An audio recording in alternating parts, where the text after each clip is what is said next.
Think and Grow Rich by Napoleon Hill. Author's Preface. In every chapter of this book, mention has been made of the money-making secret, which has made fortunes for more than 500 exceedingly wealthy men whom I have carefully analyzed over a long period of years. The secret was brought to my attention by Andrew Carnegie more than a quarter of a century ago. The canny, lovable old Scotsman carelessly tossed it into my mind when I was but a boy. Then he sat back in his chair, with a merry twinkle in his eyes, and watched carefully to see if I had brains enough to understand the full significance of what he had said to me. When he saw that I had grasped the idea, he asked if I would be willing to spend 20 years or more preparing myself to take it to the world, to men and women who, without the secret, might go through life as failures. I said I would, and with Mr. Carnegie's cooperation, I've kept my promise. This book contains the secret, after having been put to the practical test by thousands of people in almost every walk of life. It was Mr. Carnegie's idea that the magic formula which gave him a stupendous fortune ought to be placed within reach of people who do not have time to investigate how men make money, and it was his hope that I might test and demonstrate the soundness of the formula through the experience of men and women in every calling. He believed the formula should be taught in all public schools and colleges, and expressed the opinion that if it were properly taught, it would so revolutionize the entire educational system that the time spent in school would be reduced to less than half. His experience with Charles M. Schwab and other young men of Mr. Schwab's type convinced Mr. Carnegie that much of which was taught in schools is of no value whatsoever in connection with the business of earning a living or accumulating riches. He had arrived at this decision because he had taken into his business one young man after another, many of them with but little schooling, and by coaching them in the use of this formula, developed in them rare leadership. Moreover, his coaching made fortunes for every one of them who followed his instructions. In the chapter on faith, you'll read the astounding story of the organization of the giant United States Steel Corporation, as it was conceived and carried out by one of the young men through whom Mr. Carnegie proved his formula will work for all who are ready for it. This single application of the secret by that young man, Charles M. Schwab, made him a huge fortune in both money and opportunity. Roughly speaking, this particular application of the formula was worth $600 million. These facts, and they are facts, well known to almost everyone who knew Mr. Carnegie, give you a fair idea of what the reading of this book may bring to you, provided you know what it is that you want. Even before it had undergone 20 years of practical testing, the secret was passed on to more than 100,000 men and women who have used it for their personal benefit, as Mr. Carnegie planned that they should. Some have made fortunes with it. Others have used it successfully in creating harmony in their homes. A clergyman used it so effectively that it brought him an income of upwards of $75,000 a year. Arthur Nash, a Cincinnati tailor, used his near-bankrupt business as a guinea pig on which to test the formula. The business came to life and made a fortune for its owners, and it's still thriving, though Mr. Nash is gone. The experiment was so unique that newspapers and magazines gave it more than $1 million worth of laudatory publicity. The secret was passed on to Stuart Austin Weir of Dallas, Texas. He was ready for it, so ready that he gave up his profession and studied law. Did he succeed? That story is told too. I gave the secret to Jennings Randolph the day he graduated from college, and he has used it so successfully that he is now serving his third term as a member of Congress with an excellent opportunity to keep on using it until it carries him to the White House. While serving as an advertising manager of the LaSalle Extension University, when it was little more than a name, I had the privilege of seeing J.G. Chaplin, president of the university, used the formula so effectively that he has since made the LaSalle one of the great extension schools of the country. The secret to which I refer has been mentioned no fewer than 100 times throughout this book. It has not been named directly, for it seems to work more successfully when it is merely uncovered and left in sight, where those who are ready and searching for it may pick it up. This is why Mr. Carnegie tossed it to me so quietly, without giving me its specific name. If you are ready to put it to use, you will recognize this secret at least once in every chapter. I wish I might feel privileged to tell you how you will know if you are ready, but that would deprive you of much of the benefit you will receive when you make the discovery in your own way. While this book was being written, my own son, who was then finishing the last year of his college work, picked up the manuscript of Chapter 2, read it, and discovered the secret himself. He used the information so effectively that he went directly into a responsible position at the beginning salary greater than the average man ever earns. His story has been briefly described in Chapter 2. When you read it, perhaps you'll dismiss any feeling you may have had at the beginning of the book that it promised too much.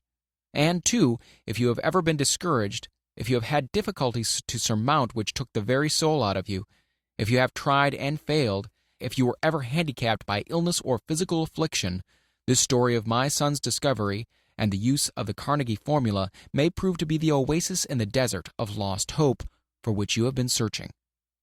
This secret has extensively been used by President Woodrow Wilson during the World War. It is passed on to every soldier who fought in the war, carefully wrapped in the training received before going to the front. President Wilson told me it was a strong factor in raising the funds needed for the war. More than 20 years ago, Honorable Manuel L. Quezon, then resident commissioner of the Philippine Islands, was inspired by the secret to gain freedom for his people. He has gained freedom for the Philippines and is the first president of the Free State. A peculiar thing about the secret is that those who once acquire it and use it find themselves literally swept on to success with but little effort, and they never again submit to failure. If you doubt this, study the names of those who have used it, wherever they've been mentioned. Check their records for yourself and be convinced. There is no such thing as something for nothing.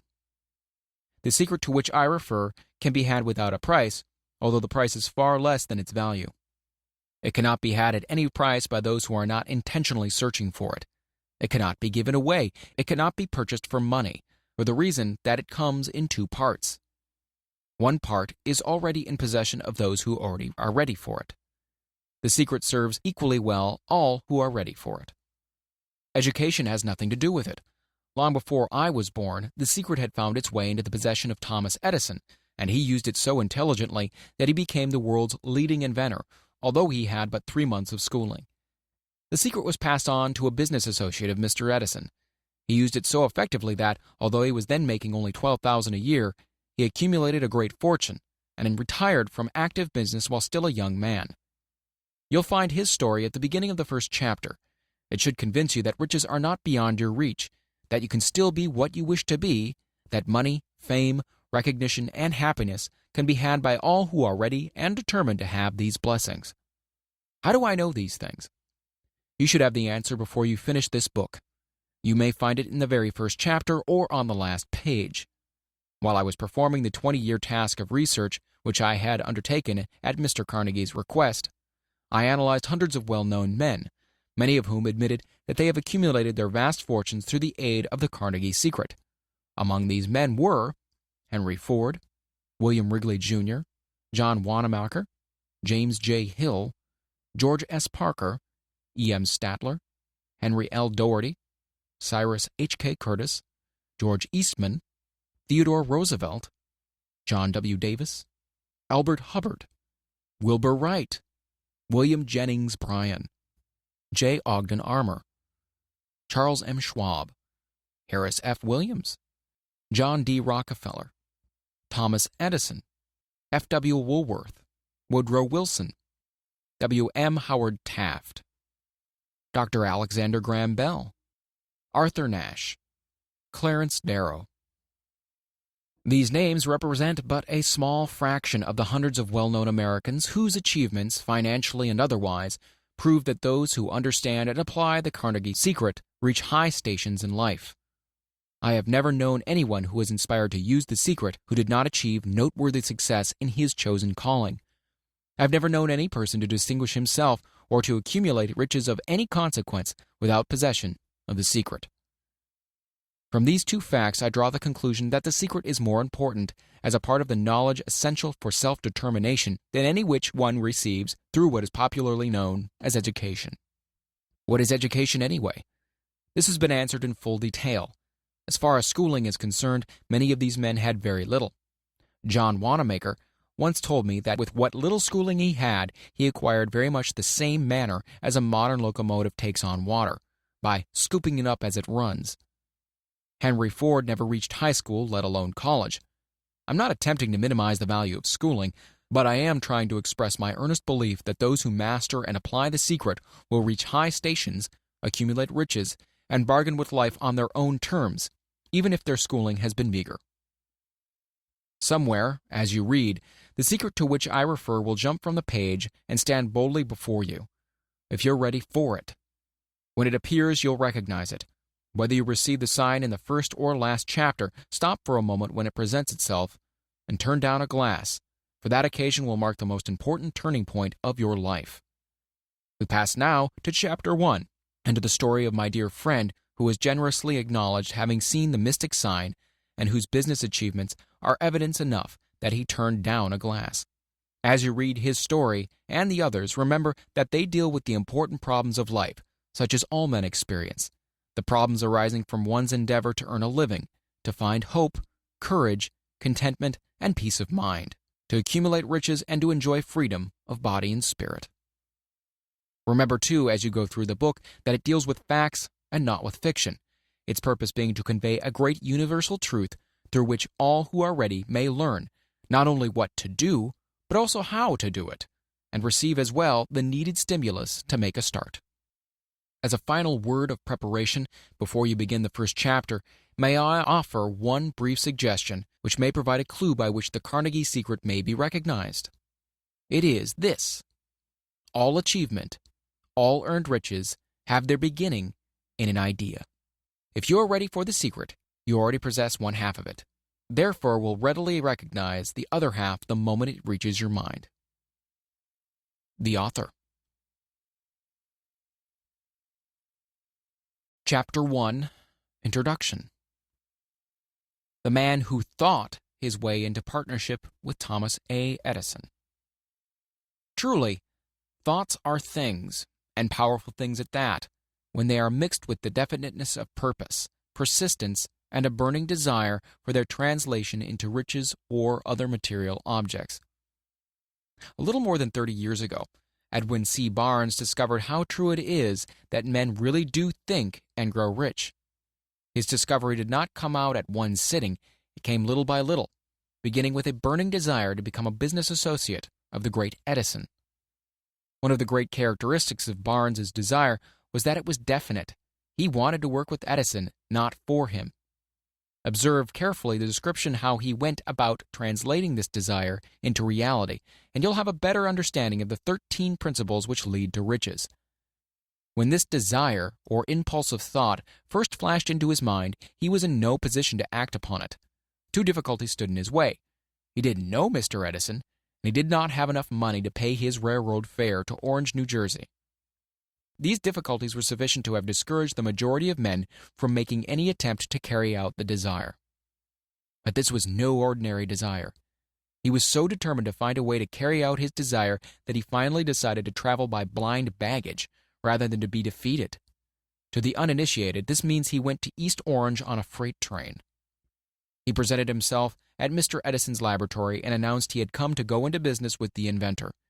In speaking of the first meeting between Barnes and Edison years later, Mr. Edison said, "He stood there before me, looking like an ordinary tramp, but there was something in the expression of his face which conveyed the impression that he was determined to get what he had come after. I had learned from years of experience with men that when a man really desires a thing so deeply that he's willing to stake his entire future on a single turn of the wheel in order to get it, he's sure to win. I gave him the opportunity he asked for because I saw he had made up his mind to stand by until he succeeded. Subsequent events proved that no mistake was made." Just what young Barnes said to Mr. Edison on that occasion was far less important than that which he thought. Edison himself said so. It could not have been the young man's appearance which got him his start in the Edison office, for that was definitely against him. It was what he thought that counted. If the significance of this statement could be conveyed to every person who reads it, there would be no need for the remainder of this book. Barnes did not get his partnership with Edison on his first interview. He did get a chance to work in the Edison offices at a very nominal wage, doing work that was unimportant to Edison, but most important to Barnes, because it gave him an opportunity to display his merchandise, where his intended partner could see it. Months went by. Apparently nothing happened to bring the coveted goal which Barnes had set up in his mind as his definite major purpose. But something important was happening in Barnes' mind. He was constantly intensifying his desire to become the business associate of Edison. Psychologists have correctly said that when one is truly ready for a thing, it puts in its appearance. Barnes was ready for a business association with Edison. Moreover, he was determined to remain ready until he got that which he was seeking. He did not say to himself, what's the use? I guess I'll change my mind and try for a salesman's job. But he did say, I came here to go into business with Edison, and I'll accomplish this end if it takes the remainder of my life. He meant it. What a different story men would have to tell if only they would adopt a definite purpose and stand by that purpose until it had time to become an all-consuming obsession. Maybe young Barnes did not know it at the time, but his bulldog determination, his persistence in standing back of a single desire, was destined to mow down all opposition and bring him the opportunity he was seeking. When the opportunity came, it appeared in a different form, and form a different direction than Barnes had expected. This is one of the tricks of opportunity. It has a sly habit of slipping in by the back door, and often it comes disguised in the form of misfortune or temporary defeat. Perhaps this is why so many fail to recognize opportunity. Mr. Edison had just perfected a new office device known at that time as the Edison dictating machine, now the Ediphone. His salesmen were not enthusiastic over the machine. They did not believe it could be sold without great effort. Barnes saw his opportunity right away. It had crawled in quietly, hidden in a queer-looking machine which interested no one but Barnes and the inventor. Barnes knew he could sell the Edison dictating machine. He suggested this to Edison and promptly got his chance. He did sell the machine. In fact, he sold it so successfully that Edison gave him a contract to distribute and market it all over the nation. Out of that business association grew the slogan, "Made by Edison and installed by Barnes." The business alliance has been in operation for more than 30 years. Out of it, Barnes has made himself rich in money, but he has done something infinitely greater. He has proved that one really may think and grow rich. How much actual cash and original desire of Barnes has been worth to him, I have no way of knowing. Perhaps it has brought him $2 or $3 million, but the amount, whatever it is, becomes insignificant when compared with the greater asset he acquired in the form of definite knowledge that an intangible impulse of thought can be transmuted into its physical counterpart by the application of known principles. Barnes literally thought himself into a partnership with the great Edison. He thought himself into a fortune. He had nothing to start with except the capacity to know what he wanted and the determination to stand by that desire until he realized it. He had no money to begin with. He had but little education. He had no influence. But he did have initiative, faith, and the will to win. With these intangible forces, he made himself #1 man with the greatest inventor who has ever lived. Now, let us look at a different situation and study a man who had plenty of tangible evidence of riches but lost it because he stopped 3 feet short of the goal he was seeking. 3 feet from gold. One of the most common causes of failure is the habit of quitting when one is overtaken by temporary defeat. Every person is guilty of this mistake at one time or another. An uncle of R.U. Darby was caught by the gold fever in the gold rush days and went west to dig and grow rich. He had never heard that more gold had been mined from the brains of men than has ever been taken from earth. He staked a claim and went to work with pick and shovel. The going was hard, but his lust for gold was definite. After weeks of labor, he was rewarded by the discovery of the shining ore. He needed machinery to bring that ore to the surface. Quietly, he covered up the mine, retraced his footsteps to his home in Williamsburg, Maryland, told his relatives and a few neighbors of the strike, and they got together money for the needed machinery to have it shipped. The uncle and Darby went back to work the mine. The first car of ore was mined and shipped to a smelter. The returns proved they had one of the richest mines in Colorado. A few more cars of that ore would clear the debts. Then would come the big killing in profits. Down went the drills. Up went the hopes of Darby and Uncle. Then something happened. The vein of gold ore disappeared. They had come to the end of the rainbow, and the pot of gold was no longer there. They drilled on, desperately trying to pick up the vein again, all to no avail. Finally, they decided to quit. They sold the machinery to a junk man for a few $100s and took the train back home. Some junk men are dumb, but not this one. He called in a mining engineer to look at the mine and do a little calculating. The engineer advised that the project had failed because the owners were not familiar with fault lines. His calculation showed that the vein would be found just 3 feet from where the Darbys had stopped drilling. This is exactly where it was found. The junk man took millions of dollars in ore from the mine because he knew enough to seek expert counsel before giving up. Most of the money which went into the machinery was procured through the efforts of R.U. Darby, who was then a very young man. The money came from his relatives and neighbors because of their faith in him. He paid back every dollar of it, although he was years in doing so. Long afterward, Mr. Darby recouped his loss many times over when he made the discovery that desire can be transmuted into gold. The discovery came after he went into the business of selling life insurance. Remembering that he lost a huge fortune because he stopped 3 feet from gold, Darby profited by the experience in his chosen work by the simple method of saying to himself, "I stopped 3 feet from gold, but I'll never stop because men say no when I ask them to buy insurance." Darby is one of a small group of fewer than 50 men who sell more than $1 million in life insurance annually. He owes his stickability to the lesson he learned from his quitability in the gold mining business.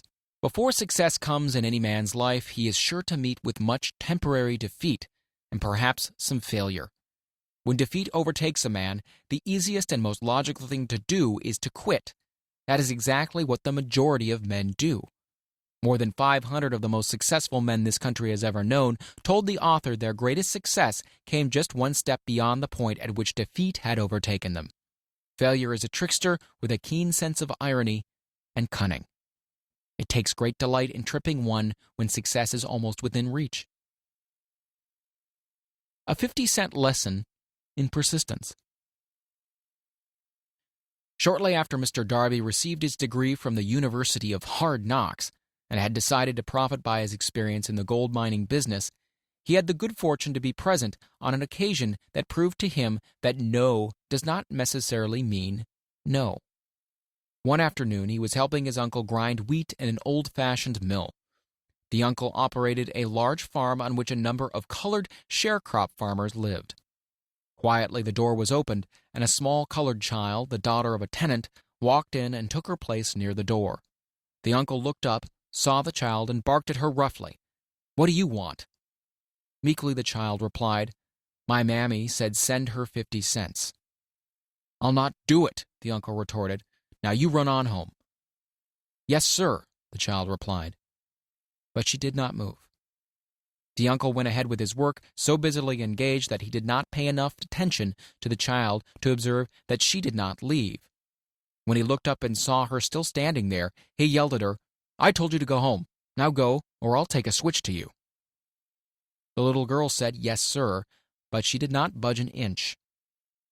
The uncle dropped a sack of grain he was about to pour into the mill hopper, picked up a barrel staff, and started toward the child with an expression on his face that indicated trouble. Darby held his breath.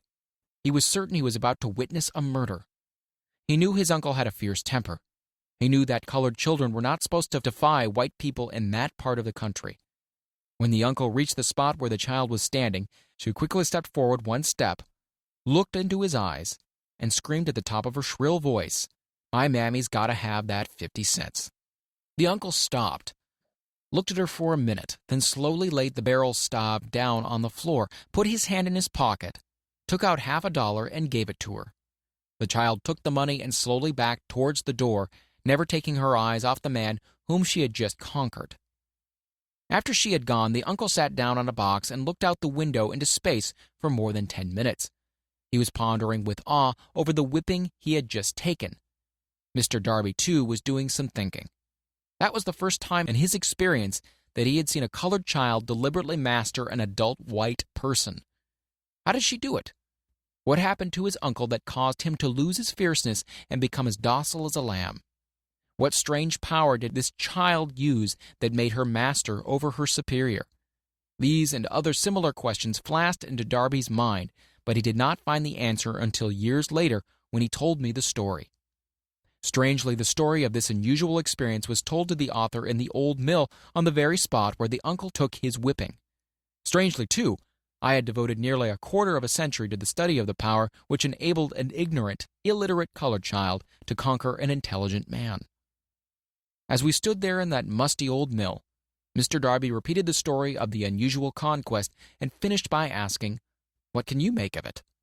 What strange power did that child use that so completely whipped my uncle?" The answer to this question will be found in the principles described in this book. The answer is full and complete. It contains details and instructions sufficient to enable anyone to understand and apply the same force which the little girl accidentally stumbled upon. Keep your mind alert, and you'll observe exactly what strange power came to the rescue of the child. You will catch a glimpse of this power in the next chapter. Somewhere in the book, you'll find an idea that will quicken your receptive powers and place at your command, for your own benefit, the same irresistible power. The awareness of this power may come to you in the first chapter, or it may flash into your mind in some subsequent chapter. It may come in the form of a single idea, or it may come in the nature of a plan or a purpose. Again, it may cause you to go back into your past experience of failure or defeat and bring to the surface the same lesson by which you can regain all that you lost through defeat. After I had described to Mr. Darby the power unwittingly used by the colored girl, he quickly retraced his 30 years of experience as a life insurance salesman, and frankly acknowledged that his success in that field was due in no small degree to the lesson he had learned from the child. Mr. Darby pointed out, "Every time a prospect tried to bow me out without buying, I saw that child standing there in the old mill, her big eyes glaring in defiance, and I said to myself, I've got to make this sale. The better portion of all sales I have made were made after people had said no." He recalled, too, his mistake in having stopped only 3 feet from gold. But, he said, that experience was a blessing in disguise. It taught me to keep on keeping on, no matter how hard the going may be, a lesson I needed to learn before I could succeed in anything. This story of Mr. Darby and his uncle, the colored girl and the gold mine, doubtless will be read by hundreds of men who make their living by selling life insurance. And to all of these, the author wishes to offer the suggestion that Darby owes to these 2 experiences his ability to sell more than $1 million of life insurance every year. Life is strange and often imponderable. Both the successes and failures have their roots in simple experiences. Mr. Darby's experiences were commonplace and simple enough, yet they held the answer to his destiny in life. Therefore, they were as important to him as life itself. He profited by these 2 dramatic experiences because he analyzed them and found the lesson they taught. But what of the man who has neither the time nor the inclination to study failure in search of knowledge that may lead to success? Where and how is he to learn the art of converting defeat into stepping stones to opportunity? In answer to these questions, this book was written. The answer called for a description of 13 principles, but remember as you read, the answer you may be seeking to the questions which have caused you to ponder over the strangeness of life may be found in your own mind through some idea, plan, or purpose which may spring into your mind as you read. One sound idea is all one needs to achieve success. The principles described in this book contain the best and the most practical of all that is known concerning ways and means of creating useful ideas. Before we may go any further in our approach to the description of these principles, we believe you are entitled to receive this important suggestion. When riches begin to come, they come so quickly in such great abundance that one wonders where they have been hiding during all those lean years. This is an astounding statement, and all the more so when we take into consideration the popular belief that riches come only to those who work hard and long. When you begin to think and grow rich, you will observe that riches begin with a state of mind, with definiteness of purpose, with little or no hard work. You and every other person ought to be interested in knowing how to acquire that state of mind which will attract riches. I spent 25 years in research analyzing more than 25,000 people because I too wanted to know how wealthy men became that way. Without that research, this book could not have been written. Here take notice of a very significant truth, viz., the business depression started in 1929 and continued on to an all-time record of destruction until sometime after President Roosevelt entered office. Then the depression began to fade into nothingness. Just as an electrician in a theater raises the light so gradually that darkness is transmuted into light before you realize it, so did the spell of fear in the minds of the people gradually fade away and become faith. Observe very closely as soon as you master the principles of this philosophy and begin to follow the instructions for applying those principles. Your financial status will begin to improve, and everything you touch will begin to transmute itself into an asset for your benefit. Impossible? Not at all. One of the main weaknesses of mankind is the average man's familiarity with the word impossible. He knows all the rules which will not work. He knows all the things which cannot be done. This book was written for those who seek the rules which have made others successful and are willing to stake everything on those rules. A great many years ago, I purchased a fine dictionary. The first thing I did with it was to turn the word impossible and neatly clip it out of the book. That would not be an unwise thing for you to do. Success comes to those who become success conscious. Failure comes to those who indifferently allow themselves to become failure conscious.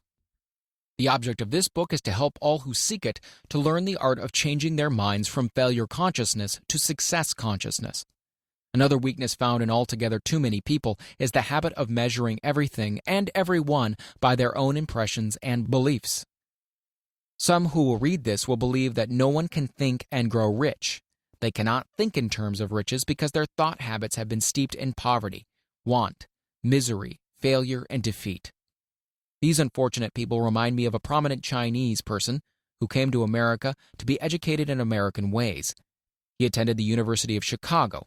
One day, President Harper met this young Oriental on the campus, stopped to chat with him for a few minutes, and asked what had impressed him as being the most noticeable characteristic of the American people.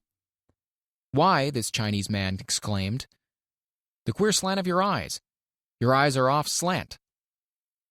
What do we say about the Chinese? We refuse to believe that which we do not understand. We foolishly believe that our own limitations are the proper measure of all limitations.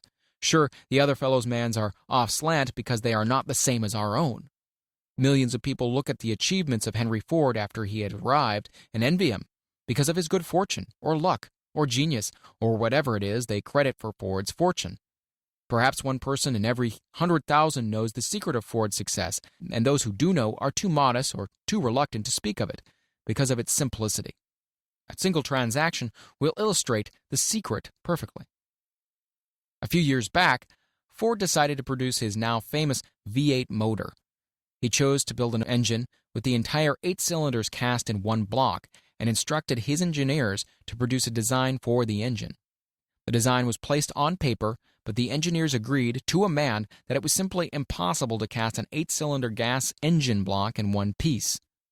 Ford said, "Produce it anyway." "But," they replied, "it's impossible." "Go ahead," Ford commanded, "and stay on the job until you succeed, no matter how much time is required." The engineers went ahead. There was nothing else for them to do, if they were to remain on Ford's staff, that is. 6 months went by, nothing happened. Another 6 months passed, and still nothing happened. The engineers tried every conceivable plan to carry out the orders, but the thing seemed out of the question. Impossible. At the end of the year, Ford checked with his engineers, and again they informed him that they had found no way to carry out his orders. "Go right ahead," said Ford. "I want it, and I'll have it." They went ahead, and then, as if by a stroke of magic, the secret was discovered. The Ford determination had won once more. This story may not be described with minute accuracy, but the sum and substance of it is correct. You who wish to think and grow rich, the secret of the Ford millions, if you can. You will not have to look very far. Henry Ford is a success because he understands and applies the principles of success. One of these is desire, knowing what one wants. Remember this Ford story as you read and pick out the lines in which the secret of this stupendous achievement have been described. If you can do this, if you can lay your finger on the particular group of principles which made Ford rich, you can equal his achievements in almost any calling for which you're suited. You are the master of your fate, the captain of your soul, because... When Henry wrote the prophetic lines, "I am the master of my fate, I am the captain of my soul," he should have informed us that we are the masters of our fate, the captains of our souls, because we have the power to control our thoughts. He should have told us that the ether in which these little earths float, in which we move and have our being, is a form of energy moving at an inconceivably high rate of vibration, and that the ether is filled with a form of universal power which adapts itself to the nature of the thoughts we hold in our minds, and influences us in natural ways to transmute our thoughts into their physical equivalent. If the poet had told us of this great truth, we would know why it is that we are the masters of our fate, the captains of our souls. He should have told us, with great emphasis, that this power makes no attempt to discriminate between destructive thoughts and constructive thoughts, that it will urge us to translate into physical reality thoughts of poverty just as quickly as it will influence us to act upon thoughts of riches.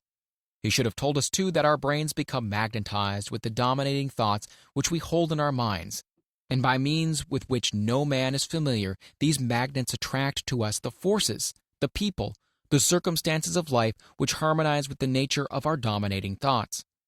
He should have told us that before we can accumulate riches in great abundance, we must magnetize our minds with intense desire for riches, that we must become money conscious until the desire for money drives us to create definite plans for acquiring it.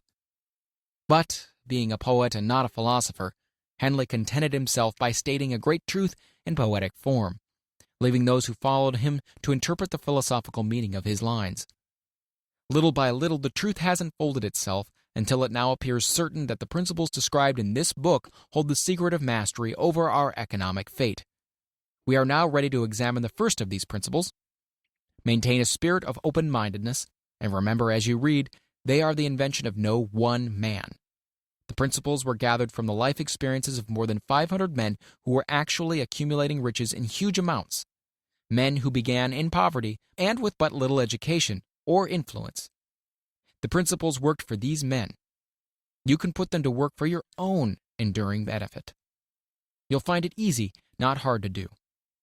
Before you read the next chapter, I want you to know that it conveys factual information which might easily change your entire financial destiny, as it has so definitely brought changes of stupendous proportions to two people described. I want you to know also that the relationship between these men and myself is such that I could have taken no liberties with the facts, even if I had wished to do so. One of them has been my closest personal friend for almost 25 years, and the other is my own son. The unusual success of these two men, success which they generously accredit to the principle described in the next chapter, more than justifies this personal reference as a mean of emphasizing the far-flung power of this principle. Almost 15 years ago, I delivered the commencement address at Salem College in Salem, West Virginia. I emphasized the principle described in the next chapter with so much intensity that one of the members of the graduating class definitely appropriated it and made it a part of his own philosophy. The young man is now a member of Congress and an important factor in the present administration. Just before this book went to the publisher, he wrote me a letter in which he so clearly stated his opinion of the principle outlined in the next chapter that I have chosen to publish this letter as an introduction to that chapter. It gives you an idea of the rewards to come. My dear Napoleon, my service as a member of Congress having given me an insight into the problems of men and women, I am writing to offer a suggestion which may become helpful to thousands of worthy people. With apologies, I must state that the suggestion, if acted upon, will mean several years of labor and responsibility for you, but I am enheartened to make this suggestion because I know your great love for rendering useful service. In 1922, you delivered the commencement address at Salem College when I was a member of the graduating class. In that address, you planted in my mind an idea which has become responsible for the opportunity I now have to serve the people of my state, and will be responsible in a very large measure for whatever success I may have in the future. The suggestion I have in mind is that you put into a book the sum and substance of the address you delivered at Salem College, and in that way give the people of America an opportunity to profit by your many years of experience and association with the men who, by their greatness, have made America the richest nation on earth. I recall, as though it were yesterday, the marvelous description you gave of the method by which Henry Ford, with but little schooling, without a dollar, with no influential friends, rose to great heights. I made up my mind then, even before you had finished your speech, that I would make a place for myself no matter how many difficulties I had to surmount. Thousands of young people will finish their schooling this year and within the next few years. Every one of them will be seeking just such a message of practical encouragement as the one I received from you. They will want to know where to turn, what to do to get started in life. You can tell them because you have helped to solve the problems of so many people. If there is any possible way that you can afford to render so great a service, may I offer the suggestion that you include with every book one of your personal analysis charts, in order that the purchaser of the book may have the benefit of a complete self-inventory, indicating, as you indicated to me years ago, exactly what is standing in the way of success. Such a service as this, providing the reader of your book with a complete, unbiased picture of their faults and their virtues, would mean to them the difference between success and failure. The service would be priceless. Millions of people are now facing the problems of staging a comeback because of the Depression. And I speak from personal experience when I say I know these earnest people would welcome the opportunity to tell you their problems and to receive your suggestions for the solution. You know the problems of those who face the necessity of beginning all over again. There are thousands of people in America today who would like to know how they can convert ideas into money. People who must start at scratch, without finances, and recoup their losses. If anyone can help them, you can. If you publish this book, I would like to own the first copy that comes from the press, personally autographed by you. With best wishes, believe me, cordially yours, Jennings Randolph.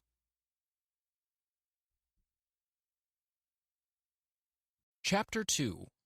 Desire, the starting point of all achievement. The first step toward riches. When Edwin C. Barnes climbed down in Orange, New Jersey, more than 30 years ago, he may have resembled a tramp, but his thoughts were those of a king. As he made his way from the railroad tracks to Thomas A. Edison's office, his mind was at work. He saw himself standing in Edison's presence. He heard himself asking Mr. Edison for an opportunity to carry out that one consuming obsession of his life, a burning desire to become the business associate of the great inventor. Barnes' desire was not a hope. It was not a wish. It was a keen, pulsating desire which transcended everything else.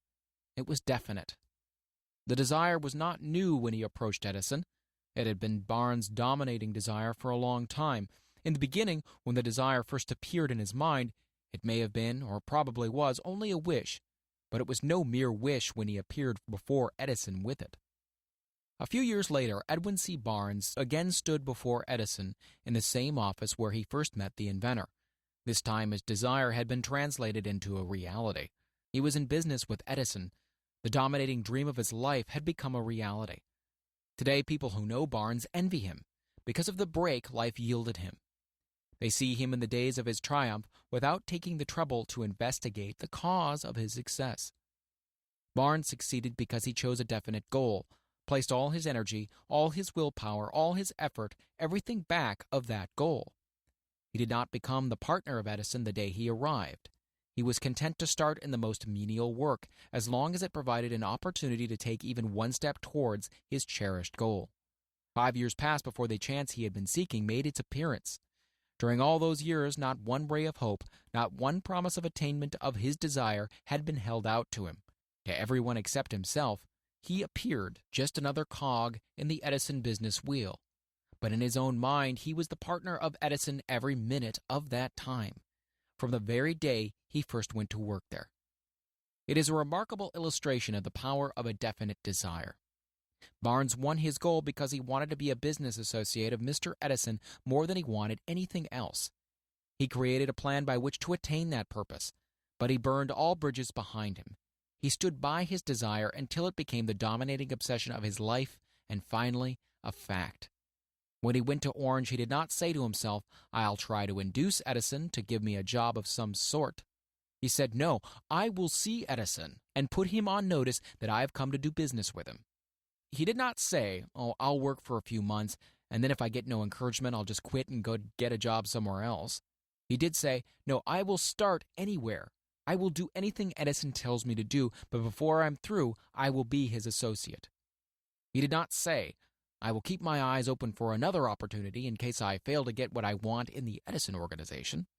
No, he said, "There is but one thing in this world that I am determined to have, and that is a business association with Thomas Edison.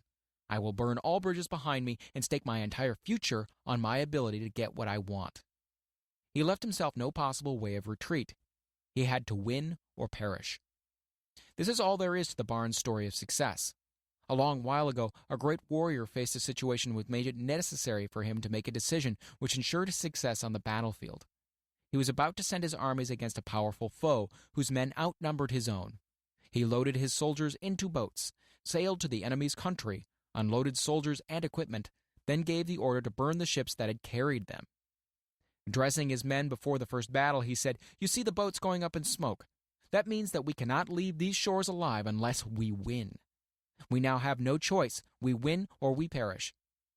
They won. Every person who wins in an undertaking must be willing to burn his ships and cut all sources of retreat. Only by doing so can one be sure of maintaining that state of mind known as a burning desire to win, which is essential to success. The morning after the Great Chicago Fire, a group of merchants stood on State Street, looking at the smoking remains of what had been their stores. They went into a conference to decide what if they could rebuild, or leave Chicago and start over in a more promising section of the country. They reached a decision, all except one, to leave Chicago. The merchant who decided to stay and rebuild pointed a finger at the remains of his store and said, "Gentlemen, on that very spot, I'm going to build the world's greatest store, no matter how many times it may burn down." This was more than 50 years ago. The store was built. It stands there today, a towering monument to the power of that state of mind known as a burning desire. The easy thing for Marshall Field to have done would have been exactly what his fellow merchants did.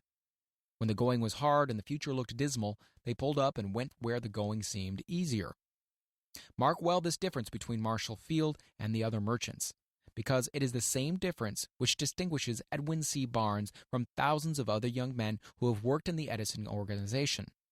It is the same difference which distinguishes practically all who succeed from those who fail.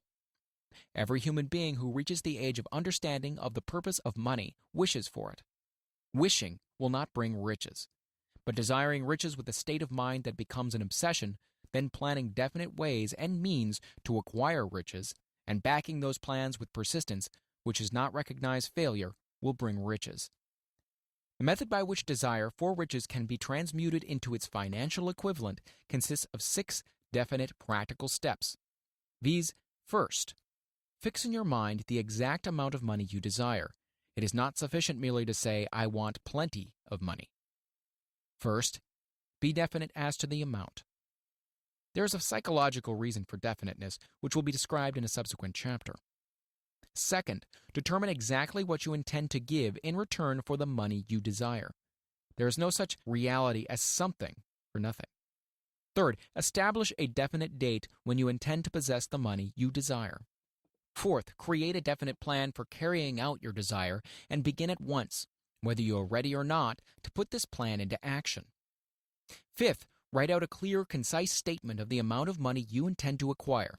Name the time limit for its acquisition, state what you intend to give in return for the money, and describe clearly the plan through which you intend to accumulate it. Sixth, read your written statement aloud twice daily, once just before retiring at night and once after arising in the morning. As you read, see and feel and believe yourself already in possession of the money. It is important that you follow the instructions described in these 6 steps. It is especially important that you observe and follow the instructions in the 6th paragraph. You may complain that it is impossible for you to see yourself in possession of money before you actually have it. Here is where a burning desire will come to your aid. If you truly desire money so keenly that your desire is an obsession, you will have no difficulty in convincing yourself that you will acquire it. The object is to want money and to become so determined to have it that you convince yourself you will have it. Only those who become money conscious ever accumulate great riches. Money consciousness means that the mind has become so thoroughly saturated with the desire for money that one can see one's self already in possession of it. To the uninitiated, who has not been schooled on the working principles of the human mind, these instructions may appear impractical. It may be helpful to all who fail to recognize the soundness of the 6 steps to know that the information they convey was received from Andrew Carnegie, who began as an ordinary laborer in the steel mills, but managed, despite his humble beginning, to make these principles yield him a fortune of considerably more than $100 million. It may be of further help to know that the 6 steps here recommended were carefully scrutinized by the late Thomas Edison, who placed his stamp of approval upon them as being not only the steps essential for the accumulation of money, but necessary for the attainment of any definite goal. The steps call for no hard labor. They call for no sacrifice. They do not require one to become ridiculous or credulous. To apply them calls for no great amount of education. But the successful application of these 6 steps does call for sufficient imagination to enable one to see and to understand that accumulation of money cannot be left to chance, good fortune, and luck. One must realize that all who have accumulated great fortunes first did a certain amount of dreaming, hoping, wishing, desiring, and planning before they acquired money. You may as well know right here that you can never have riches in great quantities unless you can work yourself into a white heat of desire for money and actually believe you will possess it. You may as well know also that every great leader, from the dawn of civilization down to the present, was a dreamer. Christianity is the greatest potential power in the world today because its founder was an intense dreamer who had the vision and the imagination to see realities in their mental and spiritual form before they had been transmuted into physical form. If you do not see great riches in your imagination, you will never see them in your bank balance. Never in the history of America has there been so great an opportunity for practical dreamers as now exists. The 6-year economic collapse has reduced all men, substantially, to the same level. A new race is about to be run. The stakes represent huge fortunes which will be accumulated within the next 10 years. The rules of the race have changed because we now live in a changed world, and that definitely favors the masses, those who had but little or no opportunity to win under the conditions existing during the Depression, when fear paralyzed growth and development.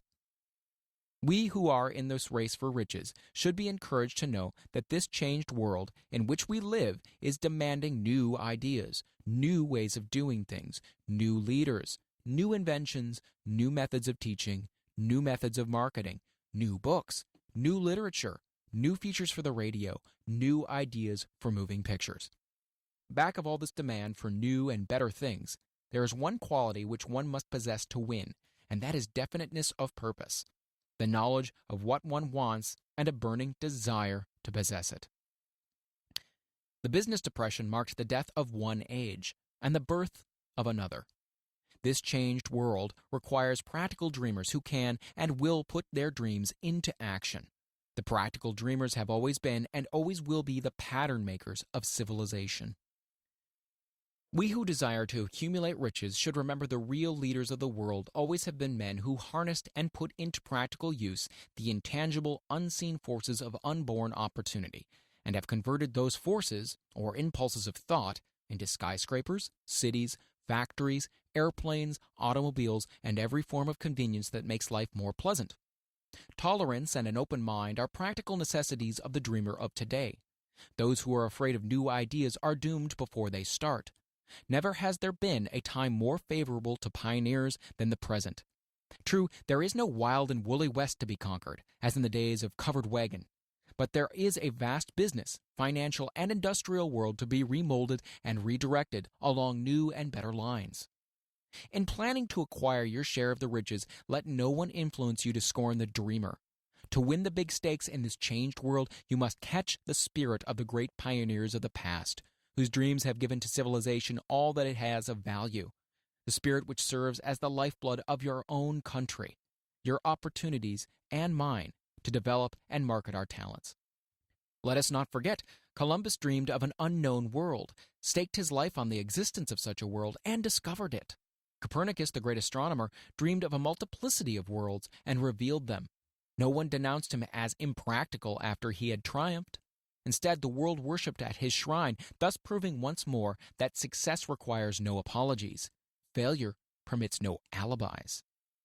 If the thing you wish to do is right, go ahead and do it. Put your dream across and never mind what they say if you meet with temporary defeat, or they perhaps do not know that every failure brings with it the seeds of an equivalent success. Henry Ford, poor and uneducated, dreamed of a horseless carriage, went to work with what tools he possessed without waiting for opportunity to favor him, and now evidence of his dream belts the entire earth. He has put more wheels into operation than any man who ever lived because he was not afraid to back his dreams. Thomas Edison dreamed of a lamp that could be operated by electricity, began where he stood to put his dream into action.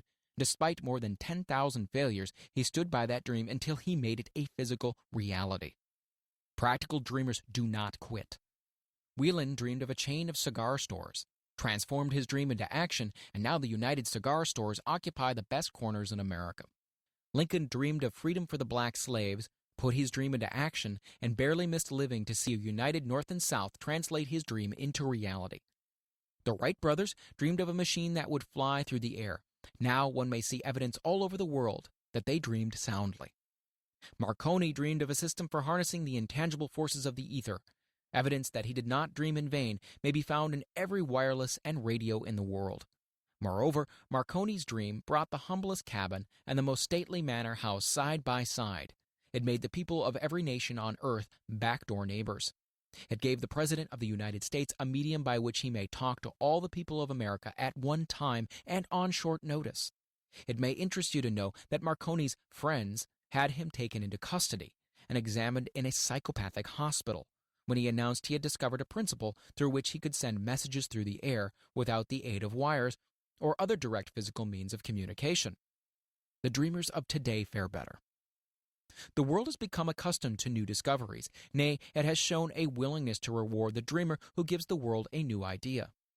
Quote, "The greatest achievement was at first, and for a time, but a dream. The oak sleeps in the acorn, the bird waits in the egg, and in the highest vision of the soul, a waking angel stirs. Dreams are the seedlings of reality. Awake, arise, and assert yourself, you dreamers of the world. Your star is now in the ascendancy. The world of the Depression brought the opportunity you have been waiting for. It taught people humility, tolerance, and open-mindedness. The world is filled with an abundance of opportunity which the dreamers of the past never knew. A burning desire to be and to do is the starting point from which the dreamer must take off. Dreams are not born of indifference, laziness, or lack of ambition. The world no longer scoffs at the dreamer, nor calls him impractical. If you think it does, take a trip to Tennessee and witness what a dreamer president has done in the way of harnessing and using the great water power of America. A score of years ago, such a dream would have seemed like madness. You have been disappointed. You have undergone defeat during the Depression. You have felt the great heart within you crushed until it bled. Take courage, for these experiences have tempered the spiritual metal of which you are made. They are assets of incomparable value. Remember, too, that all who succeed in life get off to a bad start and pass through many heartbreaking struggles before they, quote-unquote, arrive. The turning point in the lives of those who succeed usually comes at a moment of some crisis, through which they are introduced to their other selves. John Bunyan wrote The Pilgrim's Progress, which is among the finest of all English literature, after he had been confined in prison and sorely punished because of his views on the subject of religion. O. Henry discovered the genius which slept within his brain after he had met with great misfortune and was confined in a prison cell in Columbus, Ohio. Forced, through misfortune, to become acquainted with his other self and to use his imagination, he discovered himself to be a great author instead of a miserable criminal and outcast. Strange and varied are the ways of life, and stranger still are the ways of infinite intelligence, through which men are sometimes forced to undergo all sorts of punishment before discovering their own brains and their own capacity to create useful ideas through imagination. Edison, the world's greatest inventor and scientist, was a quote-unquote tramp telegraph operator. He failed innumerable times before he was driven finally to the discovery of the genius which slept within his brain. Charles Dickens began by pasting labels on blacking pots. The tragedy of his first love penetrated the depths of his soul and converted him into one of the world's truly great authors. That tragedy produced first David Copperfield, then a succession of other works that made this a richer and better world for all who read his books. Disappointment over love affairs generally has the effect of driving men to drink and women to ruin, and this because most people never learn the art of transmuting their strongest emotions into dreams of a constructive nature. Helen Keller became deaf, dumb, and blind shortly after birth. Despite her greatest misfortune, she has written her name indelibly in the pages of the history of the great. Her entire life has served as evidence that no one ever is defeated until defeat has been accepted as a reality. Robert Burns was an illiterate country lad. He was cursed by poverty and grew up to be a drunkard in the bargain. The world was made better for his having lived because he clothed beautiful thoughts in poetry and thereby plucked a thorn and planted a rose in its place. Booker T. Washington was born into slavery, handicapped by race and color. Because he was tolerant, had an open mind at all times on all subjects, and was a dreamer, he left his impress for good on an entire race. Beethoven was deaf. Milton was blind, but their names will last as long as time endures because they dreamed and translated their dreams into organized thought. Before passing to the next chapter, kindle anew in your mind the fire of hope, faith, courage, and tolerance. If you have these states of mind and a working knowledge of the principles described, all else you need will come to you when you're ready for it. Let Emerson state the thought in these words: every proverb, every book, every byword that belongs to thee for aid and comfort shall surely come through open or winding passages. Every friend whom not thy fantastic will, but the great and tender soul in thee craveth, shall lock thee in his embrace. There is no difference between wishing for a thing and being ready to receive it. No one is ready for a thing until he believes he can acquire it. The state of mind must be belief, not mere hope or wish. Open-mindedness is essential for belief. Closed minds do not inspire faith, courage, and belief. Remember, no more effort is required to aim high in life, to demand abundance and prosperity, than is required to accept misery and poverty. A great poet has correctly stated this universal truth through these lines. I bargained with life for a penny, and life would pay no more. However, I begged at evening, when I counted my scanty store. For life is a just employer, he gives you what you ask, but once you have set the wages, why you must bear the task. I worked for a menial's hire, only to learn dismayed, that any wage I had hoped of life, life would have willingly paid. Desire outwits Mother Nature. As a fitting climax to this chapter, I wish to introduce one of the most unusual persons I have ever known. I first saw him 24 years ago, a few minutes after he was born. He came into the world without any physical sign of ears, and the doctor admitted, when pressed for an opinion, that the child might be deaf and mute for life. I challenged the doctor's opinion. I had the right to do so. I was the child's father. I, too, reached a decision and rendered an opinion, but I expressed the opinion silently in the secrecy of my own heart. I decided that my son would hear and speak. Nature could send me a child without ears, but nature could not induce me to accept the reality of the affliction. In my own mind, I knew that my son would hear and speak. How? I was sure there must be a way, and I knew I would find it. I thought of the words of the immortal Emerson. The whole course of things goes to teach us faith. We need only obey. There is guidance for each of us, and by lowly listening, we shall hear the right word. The right word? Desire. More than anything else, I desired that my son should not be deaf-mute. From that desire I never receded, not for a second. Many years previously I had written, our only limitations are those we set up in our own minds. For the first time I wondered if that statement were true. Lying on the bed in front of me was a newly born child without the natural equipment of hearing. Even though he might hear and speak, he was obviously disfigured for life. Surely, this was a limitation which that child had not set up in his own mind. What could I do about it? Somehow I would find a way to transplant into that child's mind my own burning desire for ways and means of conveying sound to his brain without the aid of ears.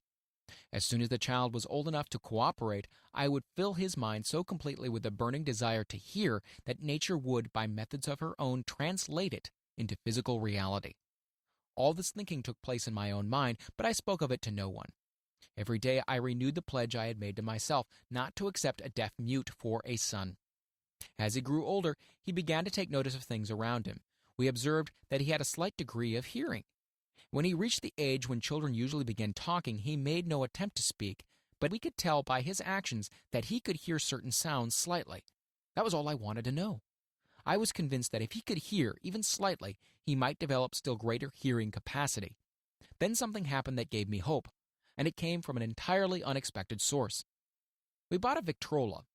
When the child heard the music for the first time, he went into ecstasies and promptly appropriated the machine. He soon showed a preference for certain records, among them It's a Long Way to Tipperary. On one occasion, he played that piece over and over for almost 2 hours, standing in front of the Victrola with his teeth clamped on the edge of the case. The significance of the self-formed habit of his did not become clear to us until years afterward, for we had never heard of the principle of bone conduction of sound at the time. Shortly after he appropriated the Victrola, I discovered that he could hear me quite clearly when I spoke with my lips touching his mastoid bone, or at the base of the brain. These discoveries placed in my possession the necessary media by which I began to translate into reality my burning desire to help my son develop hearing and speech. By that time, he was making stabs at speaking certain words. The outlook was far from encouraging, but desire, backed by faith, knows no such word as impossible. Having determined that he could hear the sound of my voice plainly, I began immediately to transfer to his mind the desire to speak and hear. I soon discovered that the child enjoyed bedtime stories, so I went to work creating stories designed to develop in him self-reliance, imagination, and a keen desire to hear and to be normal. There was one story in particular which I emphasized by giving it some new and dramatic coloring each time it was told. It was designed to plant in his mind the thought that his affliction was not a liability but an asset of great value. Despite the fact that all the philosophy I had examined clearly indicated that every adversity brings with it the seed of an equivalent advantage, I must confess that I had not the slightest idea how this affliction could ever become an asset. However, I continued my practice of wrapping that philosophy in bedtime stories, hoping the time would come when he would find some plan by which his handicap could be made to serve some useful purpose. Reason told me plainly that there was no adequate compensation for the lack of ears and natural hearing equipment. Desire, backed by faith, pushed reason aside and inspired me to carry on. As I analyze the experience in retrospect, I can see now that my son's faith in me had much to do with the astounding results. He did not question anything I told him. I sold him the idea that he had a distinct advantage over his older brother and that his advantage would reflect itself in many ways. For example, the teachers in school would observe that he had no ears, and because of this, they would show him special attention and treat him with extraordinary kindness. They always did. His mother saw to that by visiting the teachers and arranging with them to give the child the extra attention necessary. I sold him the idea, too, that when he became old enough to sell newspapers, his older brother had already become a newspaper merchant, he would have a big advantage over his brother for the reason that people would pay him extra money for his wares because they could see that he was a bright, industrious boy, despite the fact that he had no ears. We could notice that, gradually, the child's hearing was improving. Moreover, he had not the slightest tendency to become self-conscious because of his affliction. When he was about 7, he showed the first evidence that our method of servicing his mind was bearing fruit. For several months he begged for the privilege of selling newspapers, but his mother would not give her consent. She was afraid that his deafness might make it unsafe for him to go on the street alone. Finally, he took matters into his own hands. One afternoon, when he was left at home with the servants, he climbed through the kitchen window, shinnied down to the ground, and set out on his own. He borrowed 6 cents in capital from the neighborhood shoemaker, invested it in papers, sold out, reinvested, and kept repeating until late in the evening. After balancing his accounts and paying back the 6 cents he was borrowed from his banker, he had a net profit of 42 cents.